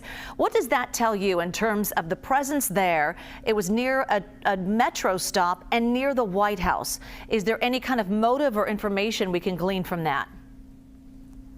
We just don't know. The National Guard were deployed to Washington, D.C. under the President's federal authority, Title X. I have seen them quite regularly walking along Massachusetts Avenue at Union Station, at the train station, in and around the White House, in really various parts of D.C. Their deployment to Washington, D.C. under the President's federal authority was certainly very controversial. At the same time, we don't know the suspect's motivation yet and whether he targeted these individuals because they were National Guardsmen. What we do know is that threats against law enforcement and against individuals perceived to be associated with the U.S. government have risen dramatically over the past several years. We've seen that affecting all kinds of different members of the government and the military and law enforcement, the federal, state, and local levels. So while we do wait to hear about the motive, that is a context we're facing, and there remain thousands of other National Guardsmen currently in Washington, D.C., and deployed elsewhere throughout the country. So in the immediate aftermath of an event like this, a big concern for law enforcement is copycat attacks, individuals who feel inspired to act out as they see this play out on their television screens, wall-to-wall coverage of this tragedy. So ostensibly, intelligence and information gathering about potential copycat attacks and associated threats is probably an overdrive in this moment. Absolutely. Sam, stick around. I want to go to some interviews and just the latest information from Pete Hegseth. He was just talking about adding more troops to the area. Let's take a listen, then I'll get your comments on the other side. Trump has asked me, and I will ask the Secretary of the Army, to the National Guard, to add 500 additional troops, National Guardsmen, to Washington, D.C. This will only stiffen our resolve to ensure that we make Washington, D.C. safe and beautiful. The drop in crime has been historic. The increase in safety and security has been historic. But if criminals want to conduct things like this, violence against America's best, we will never back down. President Trump will never back down. That's why the American people elected him. America and our warriors, our National Guardsmen, are strong. And so we're following this very closely. We're getting information rapidly. I mentioned Secretary of Defense saying he's adding 500 additional troops to be deployed to the Washington, D.C. area. He's asked for that. Sam, as you listen to this, and we are too, that just coming in right now, what are your comments and thoughts on that? Probably no surprise they're going to beef up security there and probably in other high populated areas. Well, to be clear, we don't know the motivation of the suspect yet. Certainly people are thinking that this was motivated by some sort of animus toward National Guardsmen themselves, but we don't know if this was a personal grievance or if this individual was acting for some other reason. So while we want to beef up security, and the Secretary of War's announcement of sending additional troops here may not actually solve the problem, but we're going to have to wait and see what the suspect's motivations were. If this was an isolated incident, if there was premeditated planning, The question is going to be how this was missed by law enforcement. This may have been a premeditated attack. And if that was the case, why wasn't law enforcement able to pick up on its planning prior to the fact? Putting more National Guardsmen in D.C. isn't going to solve for not catching this on the front end, but certainly beefing up security is one piece of the puzzle. Whether National Guardsmen are best positioned to do that job versus calling in law enforcement from other jurisdictions with which Washington, D.C. has mutual aid agreements, that's an outstanding question. It's been, frankly, a source of debate about whether the National Guardsmen are the best positioned to fight the crime that President Trump is focused on mitigating here in Washington, D.C. And as it stands now, a heavy police presence after the 2 National Guardsmen were shot, again happening just blocks away from the White House.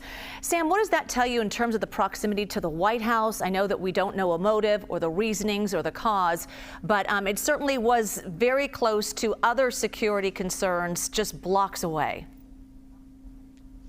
Well, certainly anything that happens in close proximity to the White House is of foremost concern to the U.S. Secret Service and other federal and local law enforcement that are charged with protecting the seat of U.S.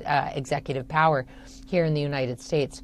At this time, we have no indication that the suspect was focused on harming the president or individuals working at the White House, in the Eisenhower Executive Office building, at the U.S. Treasury, or at other government buildings in the area. We just don't know at this time. There has been no statement from the White House or from the Secret Service that the individual was trying to breach the White House grounds or anything of that nature. But again, we're in the very nascent stages of this investigation. The location does tell us that there was a very heavy saturation of law enforcement officials, leaving aside the National Guard in the area. So we don't yet know who neutralized the suspect, who shot the suspect 4 times after this ambush-style attack. We also don't know how an armed individual was able to get off we're hearing reports of 10 to 15 shots and to perhaps fatally injure 2 Guards members. So all that will be a source of investigation and an after-action report. All right, Sam Vinograd, thank you so much. I want to go now to our breaking news correspondent, Chanel Call, following the latest developments. Chanel. Yeah, so let's just give you a recap here of how this unfolded throughout the afternoon for viewers who are just joining us right now, Jules. So we know that this took place at around 2:15 this afternoon Eastern time. We got the first alert for it by around 2:42 p.m. As for where this happened, I want to share my computer screen with you so you can see the actual location. It took place at the intersection of 17th Street Northwest and I Street Northwest in D.C. And if I zoom out, you can see why this is just so significant. I mean, it is just 2 blocks north of the White House. So obviously a lot of concern around that and the national security risk there. We are told that this was an ambush style attack and that there were 10 to 15 shots that rang out. So initially the information that we had from DC Fire, Jules, was that there were 3 gunshot victims. 2 were National Guard troops, and now we understand that 3rd person was the suspect, the shooter in this case. Now, earlier this afternoon, we'd seen a social media post from West Virginia Governor Patrick Morrisey. Jules, you'll remember we came on the air and broke that to you. He had said that the 2 National Guards troops that were involved in this shooting had died, and he also had said that they were both from West Virginia. I want to show you an updated social media post from the governor. Let me pull this up on my screen for you so you can also see. So he later on this afternoon sort of backtracked on that information, saying, "We're now receiving conflicting reports about the condition of our 2 Guard members and will provide additional updates once we receive more complete information.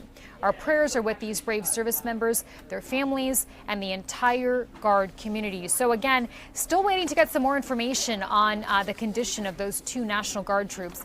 As for the suspect in this case, we know that this person was also injured during the shooting. We don't know exactly how and who fired those shots first. But police are saying that that person was sent to a D.C. area hospital. They are suffering some injuries at this point, but they are in police custody. That's an important fact to mention. As for what's happening on the ground, obviously a lot of concern around this situation. There was a huge police and emergency presence on the ground there in D.C. around the White House. There were multiple agencies and still are that are involved in this, including the Secret Service, ATF, U.S. Marshals, Park Police, and Metropolitan Police. And I know that we've been reporting this, but we now have some more information about what this press conference will look like. We're waiting for that to happen in D.C. any moment now. And I'm just looking at an email here which says, we're expecting to hear, Jules, from the mayor of D.C., from FBI Director Kash Patel, and Executive Assistant Chief of Metropolitan Police Department, Jeffrey Carroll. So we'll bring you that live as soon as it begins. All right. Thank you so much, Chanel. Let's go back to CBS News national security contributor Samantha Vinograd. Sam, I want to touch back on the investigation and what happens now. What are investigators doing after the fact? And it looks like it's a secured scene at the area, but obviously they're looking at the footprint of the suspect and what led up to this.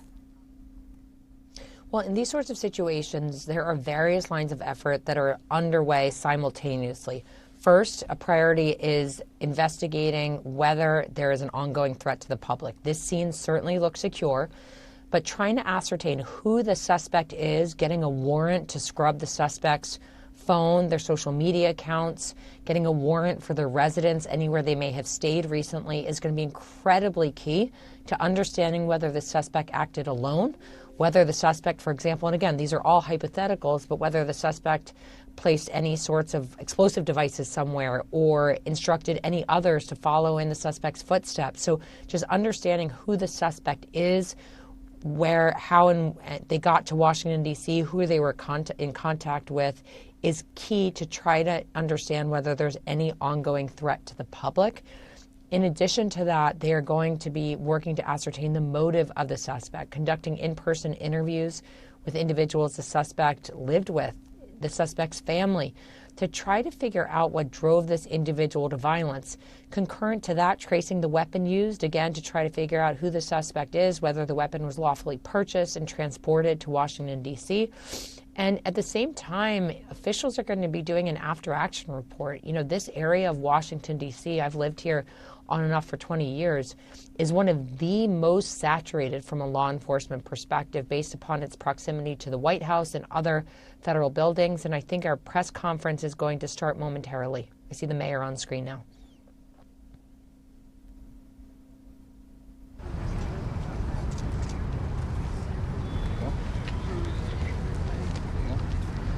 They'll tell us. They're moving people still. Cameras.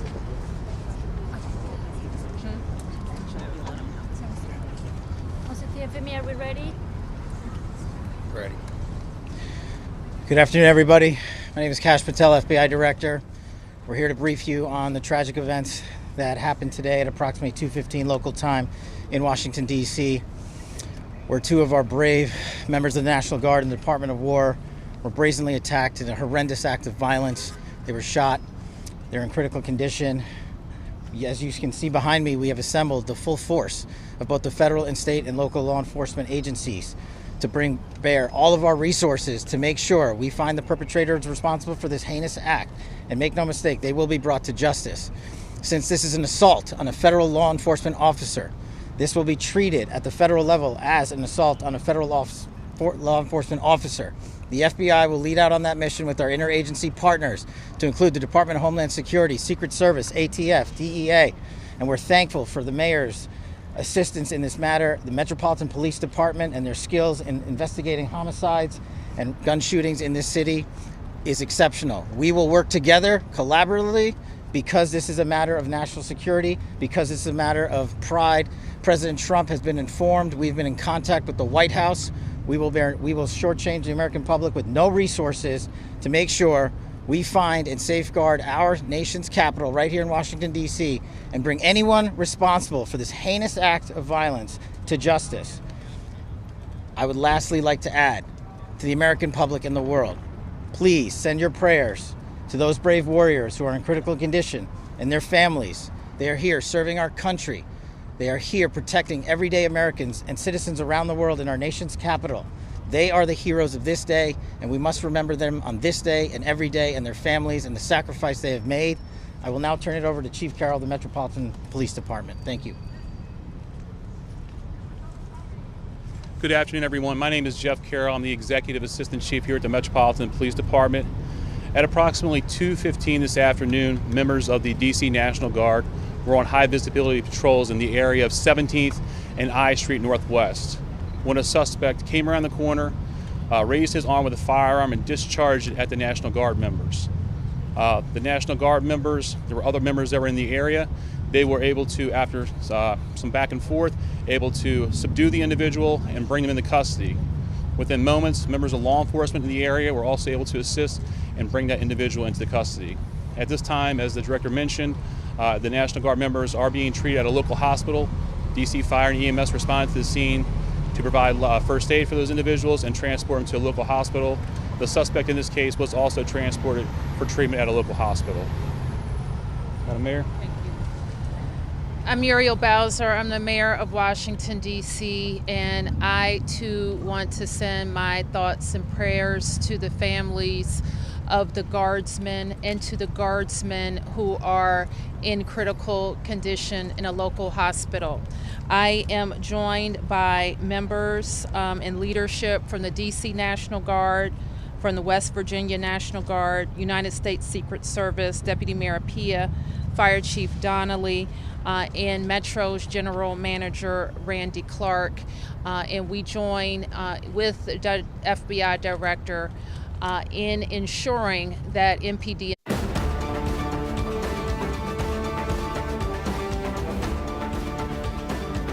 Hello, everyone. This is a CBS News special report. I'm Jerika Duncan. 2 National Guardsmen are injured after a shooting in Washington, D.C. It happened this afternoon at the intersection just blocks away from the White House. 2 federal law enforcement officials tell CBS News the shooting was an ambush attack. The suspect, who was shot 4 times, is in the hospital and in custody at this hour. The victims are National Guardsmen from West Virginia. In a tweet, Governor Patrick Morrisey called those Guardsmen brave. And just moments ago, FBI Director Kash Patel and Washington, D.C. officials gave an update on the shooting. Here's some of what he had to say.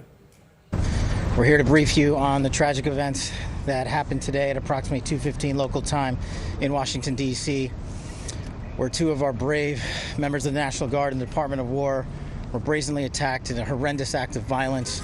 They were shot. They're in critical condition. As you can see behind me, we have assembled the full force of both the federal and state and local law enforcement agencies to bring bear all of our resources to make sure we find the perpetrators responsible for this heinous act. And make no mistake, they will be brought to justice. Since this is an assault on a federal law enforcement officer, this will be treated at the federal level as an assault on a federal law enforcement officer. The FBI will lead out on that mission with our interagency partners, to include the Department of Homeland Security, Secret Service, ATF, DEA, and we're thankful for the mayor's assistance in this matter, the Metropolitan Police Department and their skills in investigating homicides and gun shootings in this city is exceptional. We will work together collaboratively because this is a matter of national security, because it's a matter of pride. President Trump has been informed. We've been in contact with the White House. We will shortchange the American public with no resources to make sure we find and safeguard our nation's capital right here in Washington, D.C., and bring anyone responsible for this heinous act of violence to justice. I would lastly like to add to the American public and the world, please send your prayers to those brave warriors who are in critical condition and their families. They are here serving our country. They are here protecting everyday Americans and citizens around the world in our nation's capital. They are the heroes of this day, and we must remember them on this day and every day, and their families and the sacrifice they have made. I will now turn it over to Chief Carroll of the Metropolitan Police Department. Thank you. Good afternoon, everyone. My name is Jeff Carroll. I'm the Executive Assistant Chief here at the Metropolitan Police Department. At approximately 2:15 this afternoon, members of the DC National Guard were on high visibility patrols in the area of 17th and I Street Northwest when a suspect came around the corner, raised his arm with a firearm and discharged it at the National Guard members. The National Guard members, there were other members that were in the area. They were able to, after some back and forth, able to subdue the individual and bring him into custody. Within moments, members of law enforcement in the area were also able to assist and bring that individual into custody. At this time, as the director mentioned, the National Guard members are being treated at a local hospital. DC Fire and EMS responded to the scene to provide first aid for those individuals and transport them to a local hospital. The suspect in this case was also transported for treatment at a local hospital.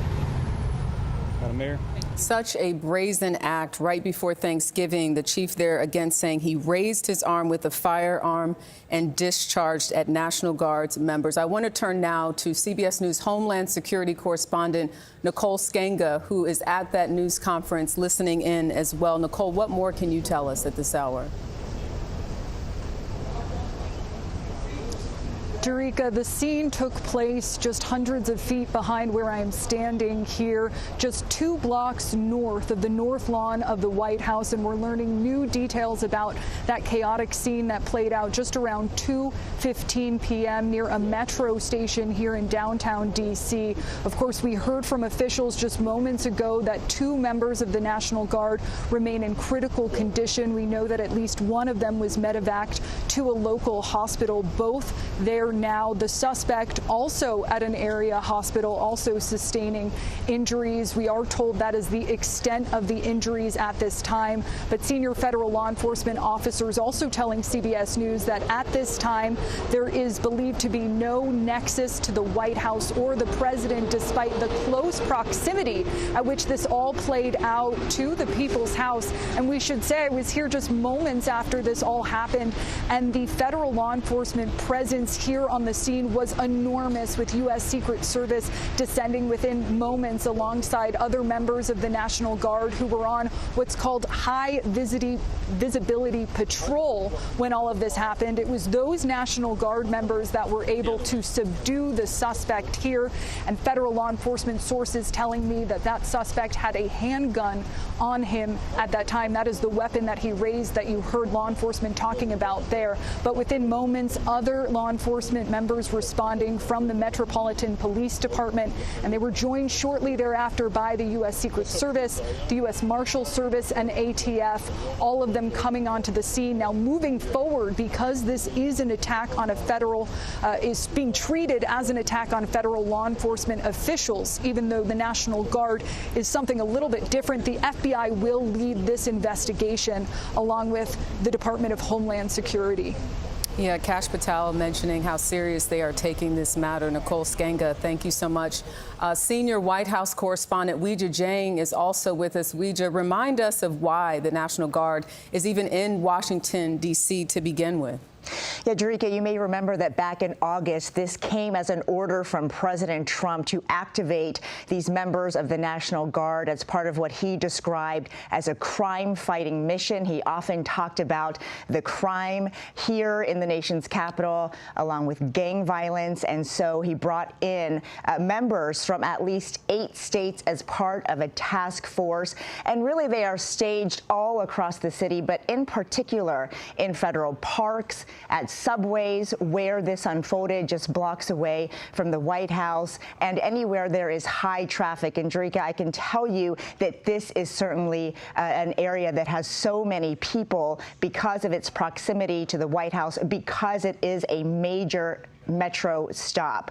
And so it was part of a broader effort, you may remember, too, that the president wanted to deploy these members to major cities. Of course, we saw that unfold in Los Angeles, in Memphis, Tennessee. He also attempted to do it in other cities as well. But just yesterday, President Trump talked about their presence here at an event at the White House. He said they were doing an incredible job and thanked them for their service, Jerika. So he takes a lot of pride in having these members here, even though it has been controversial.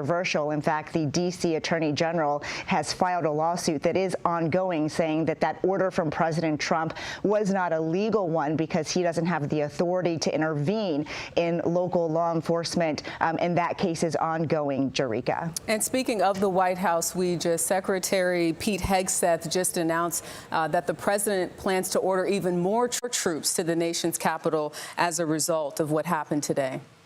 That's right. Secretary Hegseth spoke about this attack, and while he was addressing it, said that the president has asked him to deploy about 500 additional members of the National Guard to Washington, D.C., and Hegseth says he will be in touch with the Army in order to implement that. And we know already that there are about 2,000 members here, and just this month, the order was extended to have them present through the the end of February. And here in Washington, D.C., it is the D.C. National Guard that has the biggest presence. And then after that, the state of West Virginia. Of course, we know now that the 2 victims in today's attack are from that state. You know, definitely praying for their families in that community. Weijia Jiang, thank you. I want to go back to Nicole Skenga. You have some new numbers on targeted and ambush-style attacks on officers, Nicole?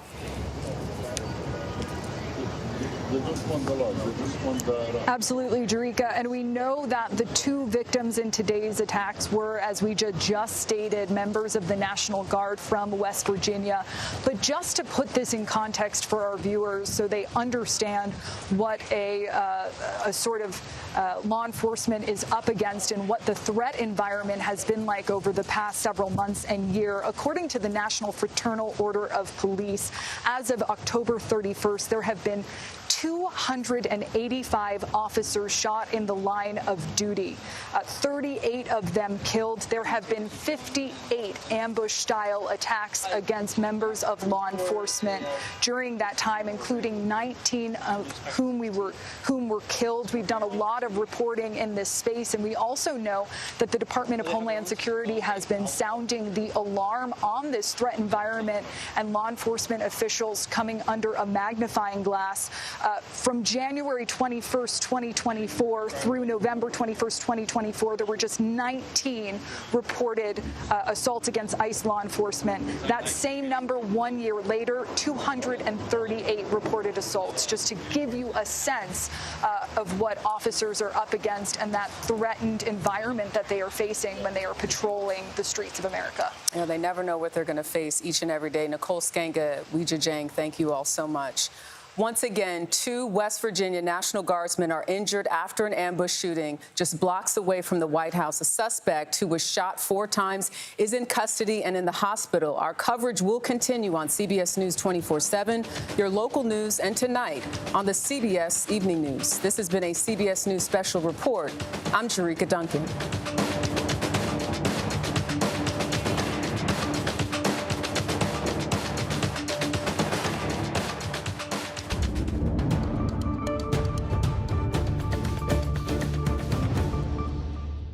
Hello, everyone. I'm Major Garrett in Washington.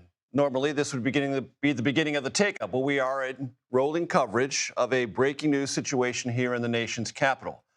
Just reset for those of you who are just joining us and to confirm things you may have already heard in the last few moments.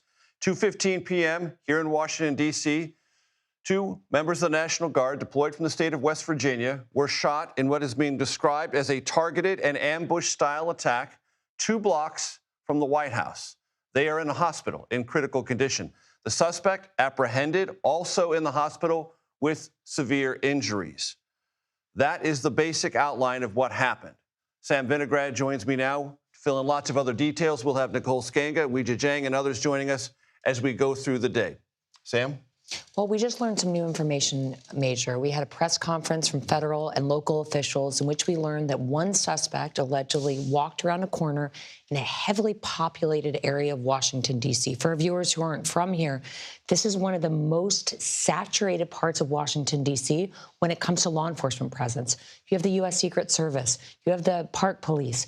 You have Metropolitan Transit Police because you have 2 metro stops and basically a 4-block radius. There's so much law enforcement here, in addition to, of course, the National Guardsmen. But the suspect allegedly, according to the press conference that just wrapped, walked around a corner and started shooting at National Guardsmen. We also learned from the press conference that this does appear to have been a targeted shooting against the National Guardsmen, which is new information.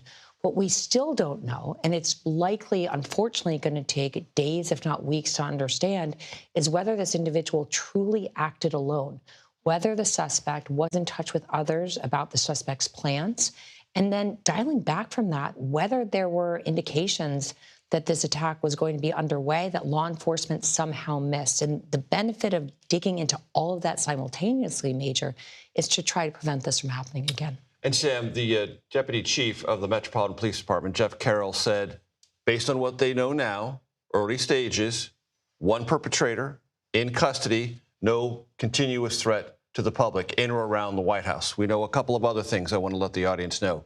For a brief period of time, the White House was on lockdown. for medevac purposes of moving those wounded out of the area of the shooting. Reagan National Airport was briefly shut down. No flights in and no flights out. That has been lifted. So lots of things flowed instantaneously from this shooting. Again, as I want to remind our audience, just 2 blocks north of the White House complex. Certainly, and there were some conflicting statements during the press conference. FBI Director Patel said the perpetrators of this heinous act will be brought to justice, and then the Metropolitan Police Department clarified that at this time there is one suspect in custody. So we have to wait and see whether there are other individuals that perhaps knew that this attack was being planned, or if the suspect did work with other individuals. That's a key point. Speaking of conflicting information, and those in our audience could be understandably confused about what they've seen on their phones in the last hour, the governor of West Virginia, Patrick Morrisey, put on social media that the 2 West Virginia Guardsmen had died. Then, about 15 minutes, I'm not exactly sure how much time it took, clarified that to say they're getting conflicting information. And the latest from the press conference, as you just noted, critical condition. So that conflict of information, that misinformation, whatever the intentions of the governor were, whatever he was told, and on whatever basis he confidently declared to West Virginians that these guardsmen perished, has been pulled back, and they are in critical condition. I'm praying that the governor was wrong. Unfortunately, we saw FBI Director Kash Patel make a similar mistake in a different unfolding investigation. But in these moments, and I've unfortunately lived too many of these, there's certainly a desire to be transparent with the public. The public requires information. They deserve information. But spreading the wrong information can cause panic, can also cause a false sense of calm. So it's very important to have the facts correct in this moment. And it's really worth noting, Major, that there are about 2,000 National Guardsmen active in just D.C. alone. So right now, while this particular incident is being investigated, law enforcement and intelligence officials at all levels of government are likely working to ascertain whether there are any associated threats against other guardsmen in D.C. and elsewhere. In the aftermath of a high-profile event like this, wall-to-wall coverage, the potential for copycat attacks is also very real. That comes as Thanksgiving parades are happening, and it's a very high-threat environment even without an incident like this. So law enforcement and intelligence officials are working serious overtime right now. Very important point, Sam. Please stay with me if you'd be so kind. Nicole Skanga joins me now from the scene. Nicole, catch us up on what you have seen, what the atmospherics are there, and the latest information you've pulled together. Absolutely, Major. This was a chilling scene. Just to give you a sense, we're in front of a park right now. We're about 2 blocks away from the north lawn of the White House, which explains why in the moments after about 10 to 15 shots rang out initially around 2:15 p.m. this afternoon at this metro stop, again, just 2 blocks away from the White House, we saw not only the National Guard mobilize other members who were on what's called a high visibility patrol in their camouflage uniforms. We also saw MPD getting to the scene within seconds, and within minutes you could see members of the U.S. Secret Service, including those that were stationed outside of the White House, flooding in, members of their uniform division, members of the U.S. Marshals, ATF, and other federal law enforcement, including the Park Police. Just dozens of police cars were sort of streaming in behind me, as well as ambulances. And in that very small period of time, we know that at least one suspect, used a handgun. Shots rang out, about 10 to 15 shots. There were 2 members of the National Guard who were patrolling as part of the president's crime task force here in D.C., both of those members from West Virginia, as you mentioned, and they sustained critical injuries. They were transported to an area hospital, including at least one of them who was taken by medevac. The suspect also in custody right now at another area hospital, and we're told is also in critical condition. But a really scary scene just 2 blocks outside of the White House. I am told by senior federal law enforcement officials that at this time there's no nexus to threats to the president himself, to the White House, or to his staff. But this, of course, comes at a time in which law enforcement has seen an increase in the number of assault-style attacks. We know that the National Fraternal Order of Police has reported at least 58 assaults, ambush-style assaults on police year to date. The Department of Homeland Security frequently talks about threats against their federal law enforcement officials, including an over 1,000% an increase in the number of assaults against ICE enforcement agents, Major. So all of this happening at a time where not only Washington is on edge, but also the country is on edge, with National Guard deployed not only here in the nation's capital, but President Trump also having federalized National Guard in several other cities across the country. Nicole, I want to ask you about a couple of things you mentioned. High visibility patrol for the National Guard personnel here deployed in the nation's capital. For those in our audience who may not know what that phrase means, describe what that means, and we should let our audience know that this particular area, as Sam Vinograd pointed out, is not a high crime area in Washington, D.C. for very good reasons. It's close to the White House. Law enforcement is crawling around there all the time. So this is a highly unusual circumstance. And also, as I remembered from the press briefing just a few moments ago, the National Guard personnel who were wounded were wearing, they were armed as they were doing these high visibility patrols. Describe what they were doing. Major, that's exactly right. This is not a high crime area. This is a high law enforcement area. This is a place where on any given day you walk on the sidewalk and you will see members of the National Guard who are deployed as part of this task force. You will see members of the Secret Service. You will see other federal law enforcement agents. Now, that high visibility patrol that we were talking about there, the motivation behind that, deterrence. This is part of the White House task force and federal law enforcement's goal of really deterring crime, of trying to bring down, more high-profile crimes like carjackings, like homicides within the nation's capital. And so oftentimes as part of that effort, we see the National Guard patrolling. You can see their weapons visible. You can see that they're wearing those sort of camouflage military fatigue-like uniforms. So there is no doubt, Major, that anyone, be it the suspect here or just a member of the public walking along the street, would have been able to identify these two members of the National Guard. This is the opposite of a sort of undercover operation where National Guard is intended to be seen. That's part of the idea here, to reduce crime by showing this united front. And just to give you a sense of how many members of National Guard were here and how much law enforcement was here, it was within seconds that other members of the National Guard were able to run to this scene and to respond as these shots were being fired. And our camera crews that happened to be near where all of this played out actually watched as members of the National Guard, as well as EMS and other MPD officers, actually gave CPR to at least one of the victims here in what was a really chilling and fast-paced scene, Major. Nicole Skanka reporting from the scene. Thank you very much. I want to play sound from Defense Secretary Pete Hegseth about a declaration that President Trump made to him about sending more National Guard personnel to the nation's capital as a result of this shooting near the White House. Please listen. We will never back down. We will secure our capital. We will secure our cities. In fact, this happened just steps away from the White House. It will not stand. And that's why President Trump has asked me, and I will ask the Secretary of the Army, to the National Guard to add 500 additional troops, National Guardsmen, to Washington, D.C. Weijia Jiang joins us now from the newsroom here in the CBS News Bureau in Washington, D.C. Weijia, the president has, for weeks now, been describing the deployment of not only the National Guard, but the coordinated federal task force dealing with crime in the nation's capital as an unrivaled success, describing how safe the city has become.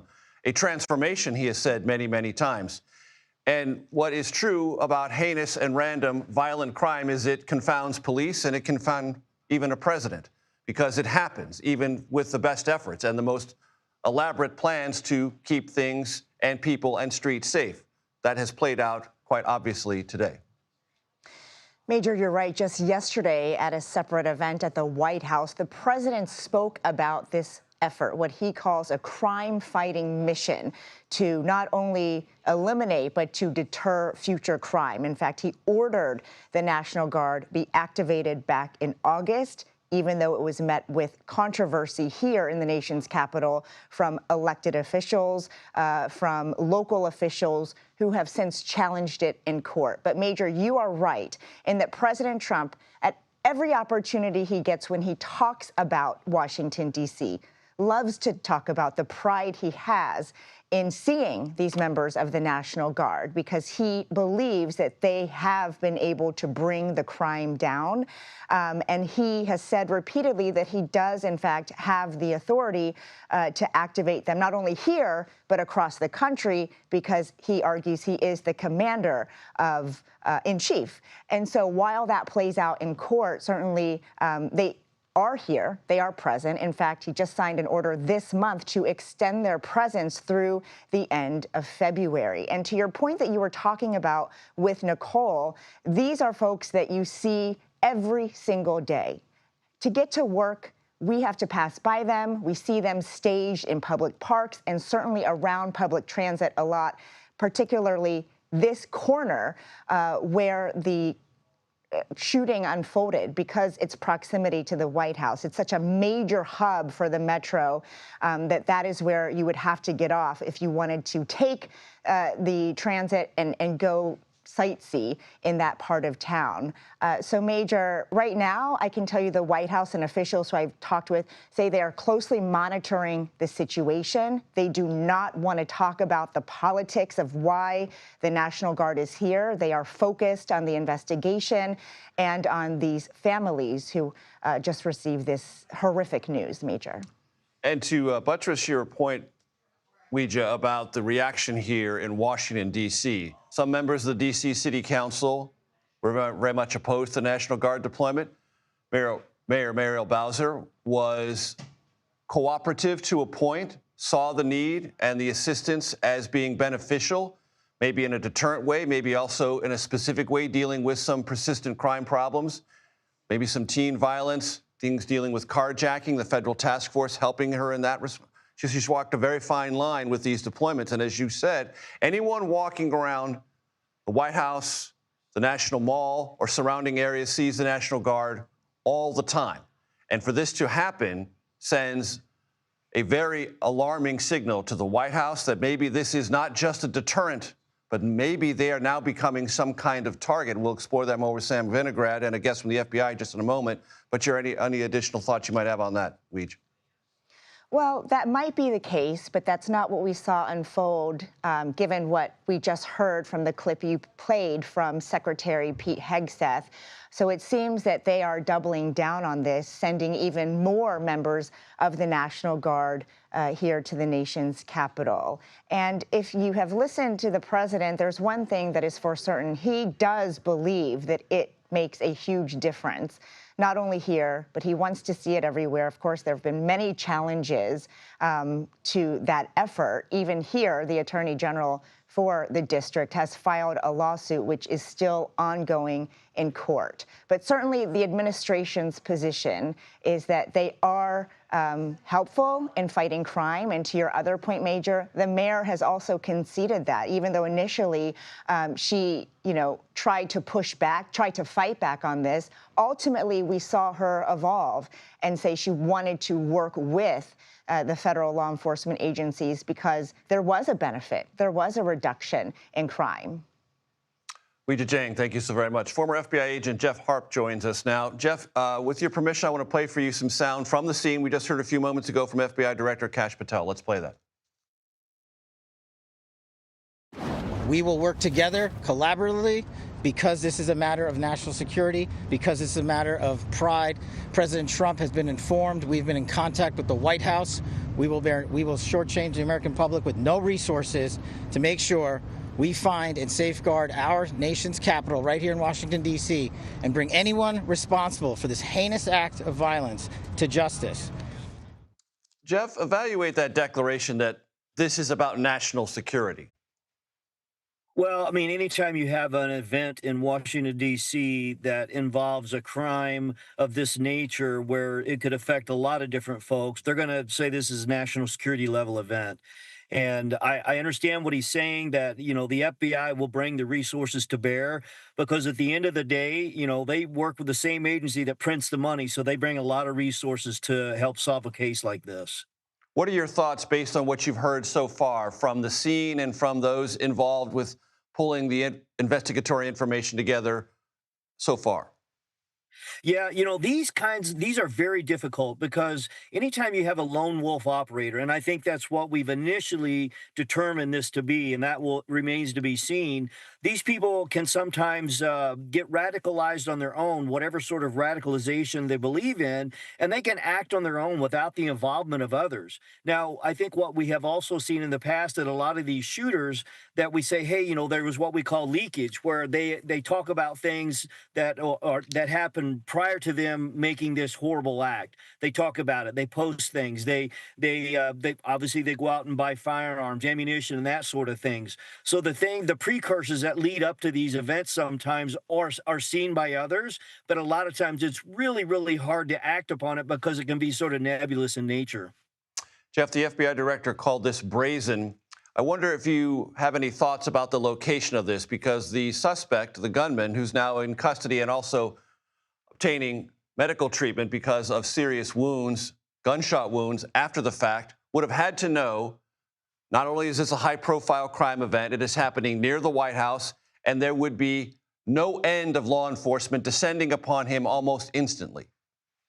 Yeah, I mean, so they talk about suicide by cop. That's sort of the thing that went through my mind. I don't suspect this person thought they would get out of there alive. I mean, it's good that they did, because we'll have an opportunity to do an interview at some point and get more information from them. The other thing that really stands out in my mind is I know that area very well. I worked in the D.C. area for about 8 years, and several blocks away from there, you have FBI headquarters, you got Secret Service headquarters, DHS. Everybody, that whole area is surrounded by a law enforcement community, not to mention the fact that the Farragut Metro stop is very popular stop for people to get off to see the White House, to walk across the lawn, to go over to see the Washington Monument and the other great features in Washington, D.C. So it's really kind of crazy that this guy got off there and committed this act, because he was going to be seen. He knew he was going to be seen and certainly be shot at. I'm trying to talk to some of my sources back there to make a determination as to, they said there's about 15 rounds that were fired. It's unknown whether those were handgun, rifle rounds, or anything else at this point. Or at least we don't know it. But I think as we see this come out, we'll find out what weapon he used, the defensive measures that the National Guard used, and we'll learn more about his motives by what they found in his social media and other electronic data. Jeff, before I let you go, would you imagine with the National Guard deployed currently and the 500 yet to be deployed, there will be a reassessment of tactics and procedures? Yeah, there's always a reassessment. Anytime you have something like this, there's always a reassessment. I was on a hostage rescue team for about 5 years, and when we responded to events, we looked at what happened and what were the learning points of what happened before when you go into a new event like this, so you don't make the same mistakes twice. Jeff Harp, I appreciate your time very much, sir. Thank you very much. We're going to take a quick break. We are quite obviously in rolling coverage. We'll be back in just a moment with that rolling coverage.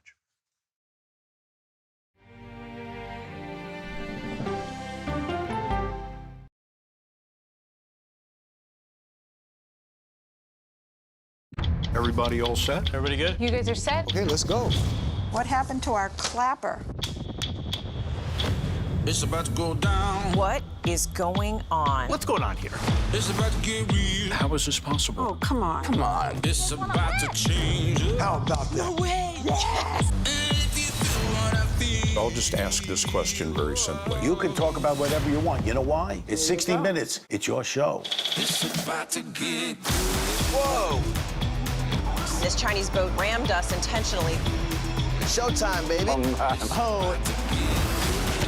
Ask me the hard-hitting question. You can actually hear the sound of butterfly wings. Yeah. Let's just be quiet for a second. Where's the artistry? In the idea. They told you they could stop your daughter's disease, but you can't afford it. They were banking on her dying. This isn't stupidity, this is malice. This is a con. It's not baseball. It's crazy. All of it's crazy. Every part of me wants to dance. Watch the spiders, Bill. Shut up. Come on!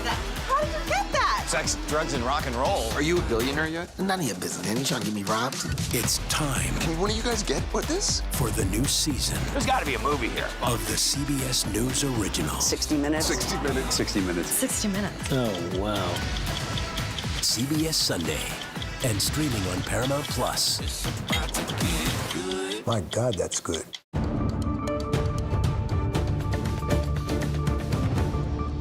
Still enrolling breaking news coverage, not the takeout. I'm Major Garrett in Washington. Anna Schechter joins us now on the phone. She is senior coordinating producer for CBS News Crime and Public Safety Unit. Anna, what else do you know?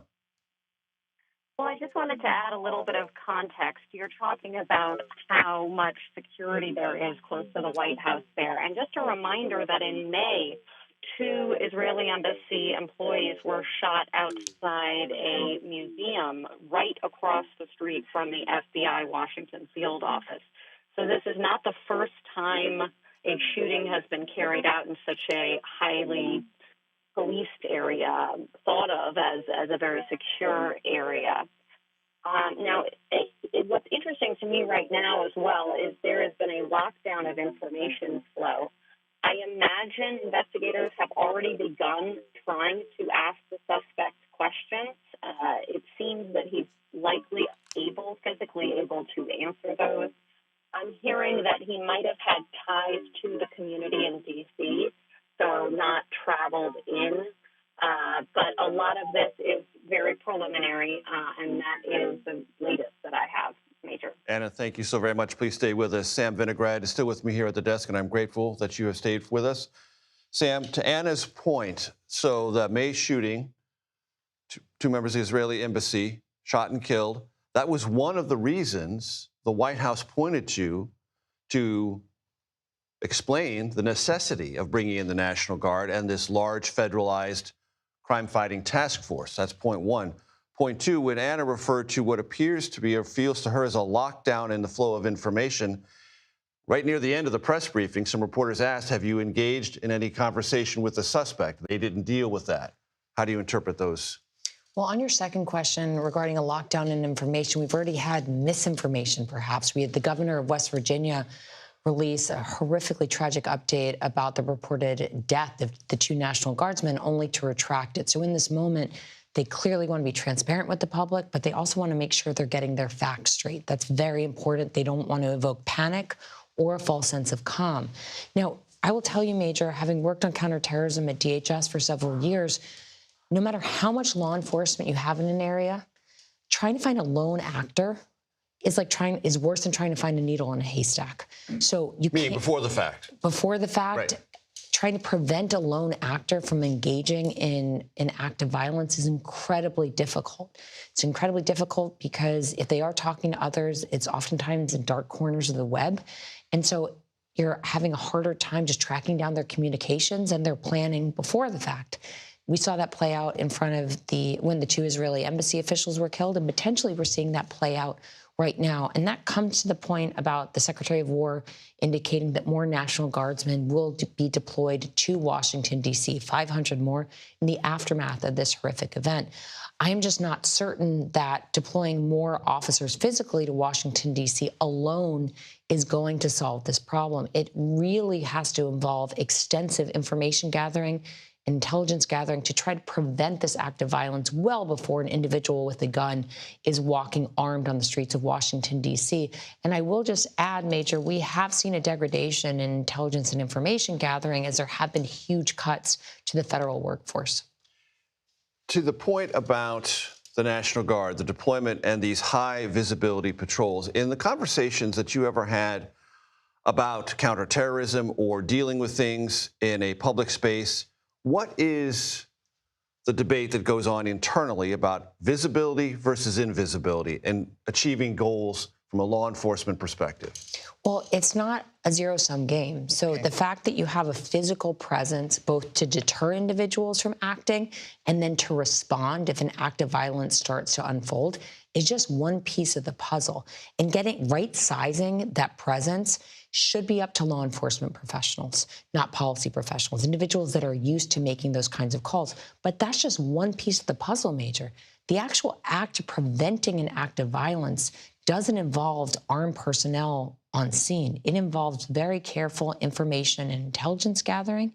It involves prevention work in communities to try to educate people about the signs and individuals going down a pathway to violence and much more. So it's incredibly important that we have the right number of law enforcement professionals on the ground in Washington, D.C. to fight crime and potentially counterterrorism operations. But we also need other officials at the other end of the spectrum trying to prevent this stuff before it even happens. Anna Schechter, I am told that your phone connection is slightly better. I certainly hope that's true because we want to hear every single word you have to say. Any other reporting or observations you have on what is a fast-moving and fluid situation? Well, more surveillance footage is coming in, and we are analyzing those videos. Law enforcement is certainly analyzing those videos to look at what happened from all angles. They want to find out if there was any kind of an interaction with law enforcement before shots were fired. That is what they are drilling down on right now. Investigators are trying to get the answer to that question, so I'm hoping to get some more information on that soon. But that is another line of questioning, exactly what transpired before those shots were fired.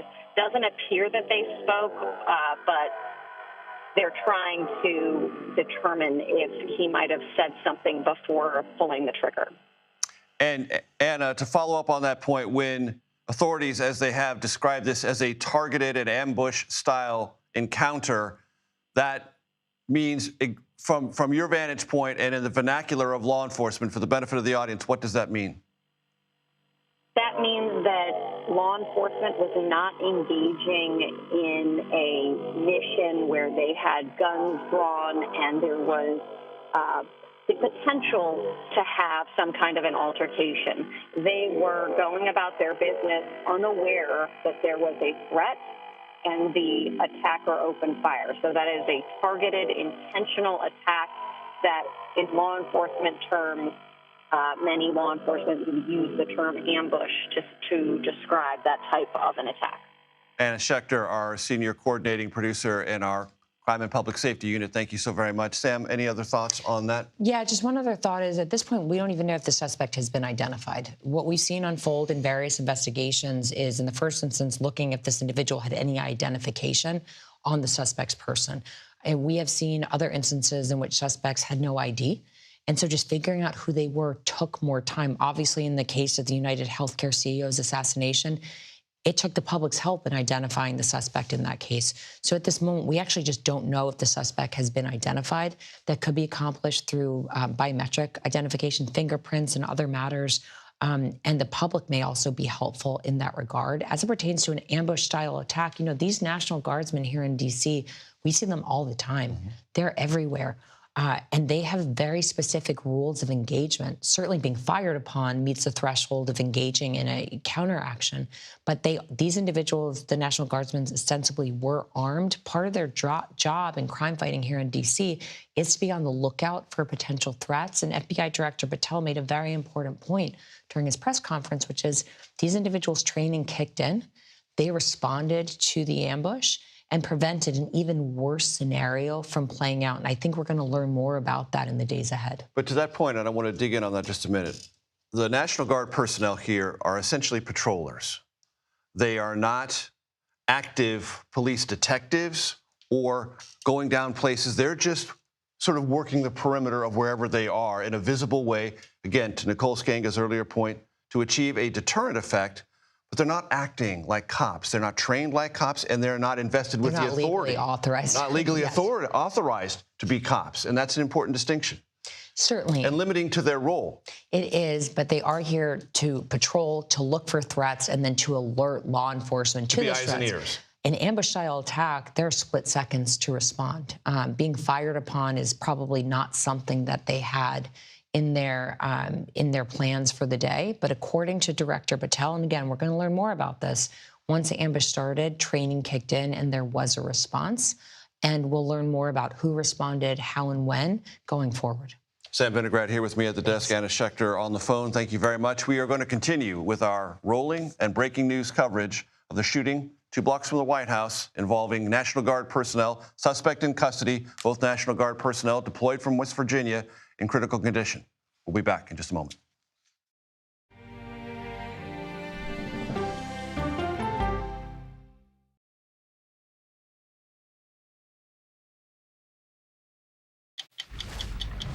Oh, wow. Look at this. Let 60 Minutes take you on a private tour of the National Archives. So there may be treasures like this buried in boxes. Historical secrets from America's past. So this is original from 1778?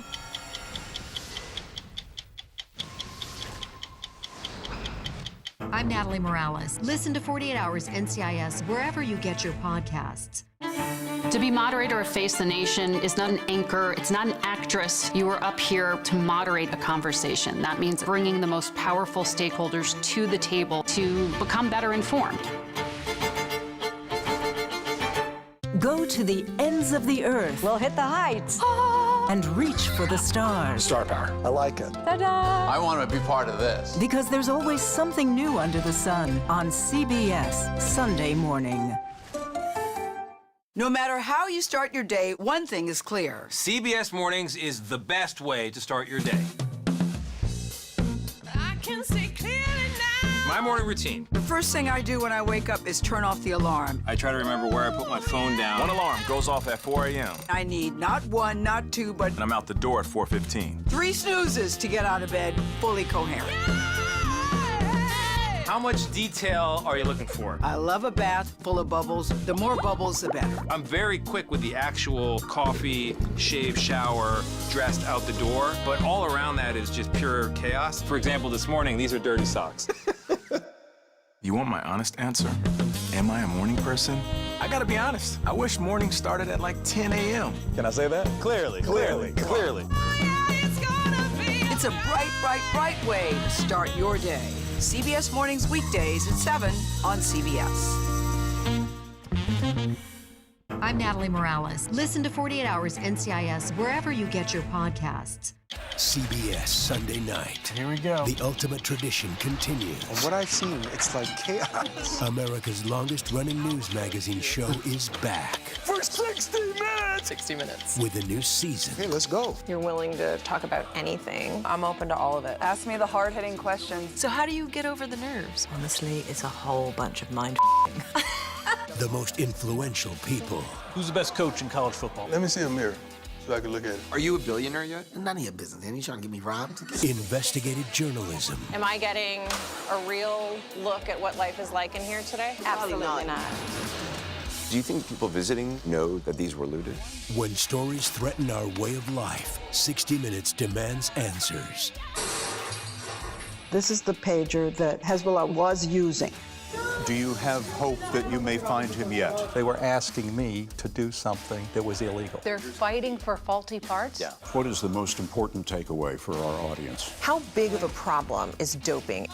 Where was the military? Why are people suspicious? That sounds like a problem. How is this possible? Oh, come on. Come on. Whoa. Wow. What is going on?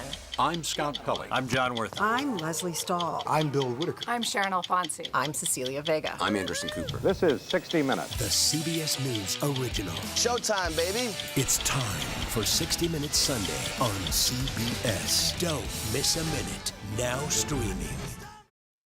Welcome back. This would ordinarily be the takeout. It is not. We are continuing our special rolling coverage of a devastating and awful bit of breaking news here in the nation's capital. 2:15 p.m.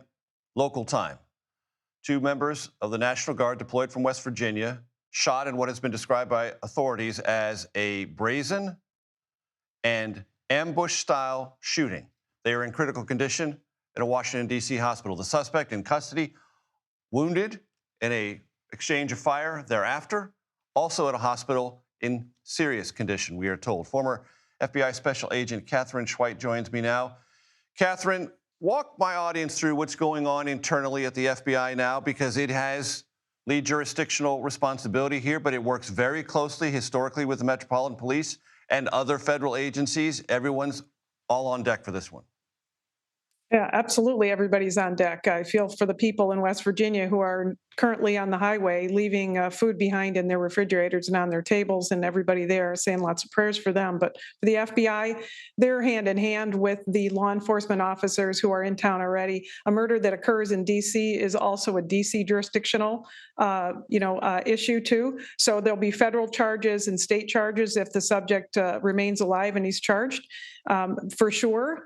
And the most important thing, as in the law enforcement team in the federal enclave of Washington, D.C., where I used to work. There are probably 20 some agencies there, and they all know how to work together. They have task forces that work together. So everybody's going to be signing out and working on their particular thing. And in the FBI's case, they're concerned about making sure that they create that federal nexus. We have a law enforcement officer who is federal, so clearly that nexus is already there. And then we're going to piece it together very carefully to make sure that we have a very, very Loctite law enforcement to the courtroom case where we have all the facts that we need in order to charge whatever we want to charge. Catherine, the West Virginia governor said that the 2 guards personnel died. They did not. They're in critical condition. The entire state of West Virginia and probably the entire country writ large praying for their continued ability to stay alive and medical attention, keeping them alive, and they're in the best possible place they can be for that remedy, which we all pray for. The governor then had to retract that. That's part of the difficulty in a situation like this. Sam Vinograd mentioned the imperative to be transparent, but also in that effort to be transparent and rapid and to respond rapidly, you have to get your facts straight. And this one was a bungled misstatement of fact that sent shockwaves across the country. And its retraction put this story in a very different space, a much better space, and we are hopeful for those 2 guard personnel. Any other thoughts you have about the limited set of facts we know before us? Yeah, I think that what you just mentioned is a kind of an example of why we really have to go and trust our law enforcement officers to gather the facts and then hold the press conferences. And I respect that politicians can do and say what they want, but you got to get the right information right because you only get one time to do it. I would just add that, tomorrow, and you think about what we're doing tomorrow, there's a Macy's Day Parade, and tomorrow there are parades and other activities around the country. Law enforcement, rest assured, is reassessing right now everything that they're doing in fear and concern to protect not only the citizens in the United States, the people who will be at those parades, but also the law enforcement officers who are there to protect citizens. And Catherine, Nicole Skanga brought this to our attention earlier this hour. Fraternal Order of Police underscoring the rise in targeted ambush-style shootings of law enforcement, police, federal and otherwise. That's now, it feels, part of law enforcement conversation day in and day out. How to prepare, how to adapt, how to be more vigilant. Yeah, Major, great point, because I can tell you my data, it shows that if you look at the last 15 years, there's been a steady increase in law enforcement targeted violence. 1 out of every 7 incidents that we think of as targeted violence on the street, it actually is targeted against law enforcement, not necessarily people in a school or in a mall or at a house of worship. So that's very significant. Law enforcement has had to, especially since 2010, the numbers have gone exponential in terms of targeting law enforcement, and that has to be part of their preparation. They have to know that even if and this includes fire and emergency responders, if they get a call and they're going to a scene, they may be going to the scene so they can be targeted. And Catherine, do you have any experience or thoughts on the long-term efficacy of National Guard working in this high visibility patrolling system in urban environments? Because the FBI is there all the time, Metropolitan Police of whatever jurisdiction, always there, maybe county police are there. How about the National Guard? And does this in any way create a different kind of conversation about how useful that is, or does it create a potential of harm for the National Guard that may not have been anticipated at the front end of all this? Yeah, I think I like a lot of law enforcement, a lot of federal officials waiting for the shoe to drop. We all were afraid that this would happen. And I know that National Guard comes in, they don't know the streets. They're not trained to be tactical, patrols in the streets in a city they don't even know. And it's its own challenge. I'm a retired law enforcement, but FBI, right? I go into St. Louis, I don't know the streets. I'm not a patrol officer. And oftentimes the people who are deployed are the younger members of the National Guard, and the value of that is visibility, right? Potential deterrence, but also risk. there are huge numbers of law enforcement already in Washington, D.C. It's not a big area. So I understand now they're talking about deploying another 500. And to me, as selfishly, I guess, as a law enforcement officer, I feel that is 500 more National Guard officers, officials who might be, National Guard soldiers who might be at risk. Former FBI Special Agent Catherine Schweit, thank you very much. I appreciate it. We're going to continue our coverage here. We may, in fact, switch our attention to some other topics. We'll let you know that when we come back.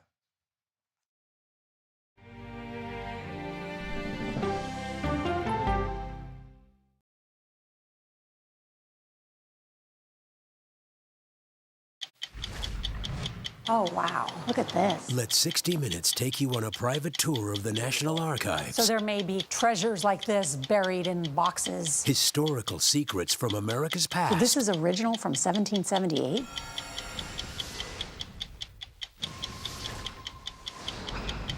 I'm Natalie Morales. Listen to 48 Hours NCIS wherever you get your podcasts. To be moderator of Face the Nation is not an anchor, it's not an actress. You are up here to moderate a conversation. That means bringing the most powerful stakeholders to the table to become better informed. Go to the ends of the earth. We'll hit the heights. And reach for the stars. Star power. I like it. Ta-da! I want to be part of this. Because there's always something new under the sun on CBS Sunday morning. No matter how you start your day, one thing is clear. CBS Mornings is the best way to start your day. I can see clearly now. My morning routine. The first thing I do when I wake up is turn off the alarm. I try to remember where I put my phone down. One alarm goes off at 4 a.m. I need not one, not two, but and I'm out the door at 4:15. 3 snoozes to get out of bed fully coherent. How much detail are you looking for? I love a bath full of bubbles. The more bubbles, the better. I'm very quick with the actual coffee, shave, shower, dressed out the door, but all around that is just pure chaos. For example, this morning, these are dirty socks. You want my honest answer?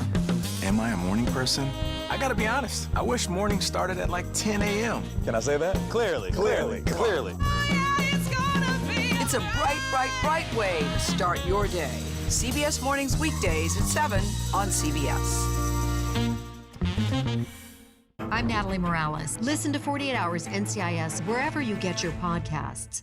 CBS Sunday night. Here we go. The ultimate tradition continues. From what I've seen, it's like chaos. America's longest-running news magazine show is back. For 60 minutes! 60 minutes. With a new season. Hey, let's go. You're willing to talk about anything. I'm open to all of it. Ask me the hard-hitting questions. So how do you get over the nerves? Honestly, it's a whole bunch of mind The most influential people. Who's the best coach in college football? Let me see a mirror so I can look at it. Are you a billionaire yet? None of your business, man. You trying to get me robbed? Investigative journalism. Am I getting a real look at what life is like in here today? Absolutely not. Do you think people visiting know that these were looted? When stories threaten our way of life, 60 Minutes demands answers. This is the pager that Hezbollah was using. Do you have hope that you may find him yet? They were asking me to do something that was illegal. They're fighting for faulty parts? Yeah. What is the most important takeaway for our audience? How big of a problem is doping? Where was the military? Why are people suspicious? That sounds like a problem. How is this possible? Oh, come on. Come on. Whoa. Wow. What is going on? I'm Scott Pelley. I'm John Worth. I'm Leslie Stahl. I'm Bill Whitaker. I'm Sharon Alfonsi. I'm Cecilia Vega. I'm Anderson Cooper. This is 60 Minutes. The CBS News original. Showtime, baby. It's time for 60 Minutes Sunday on CBS. Don't miss a minute. Now streaming. I told you before we went to break we might come back to the takeout and other topics. Here we are. Topic, Ukraine. But the Kremlin said today it is, quote, premature to say a peace deal with Ukraine is near. Weijia Jiang joins us now. Weijia, it's been a very busy day for all of us. Catch us up on the Kremlin reaction, where the White House is, and some of the interesting things President Trump said last night on Air Force One, heading to Mar-a-Lago for the holiday.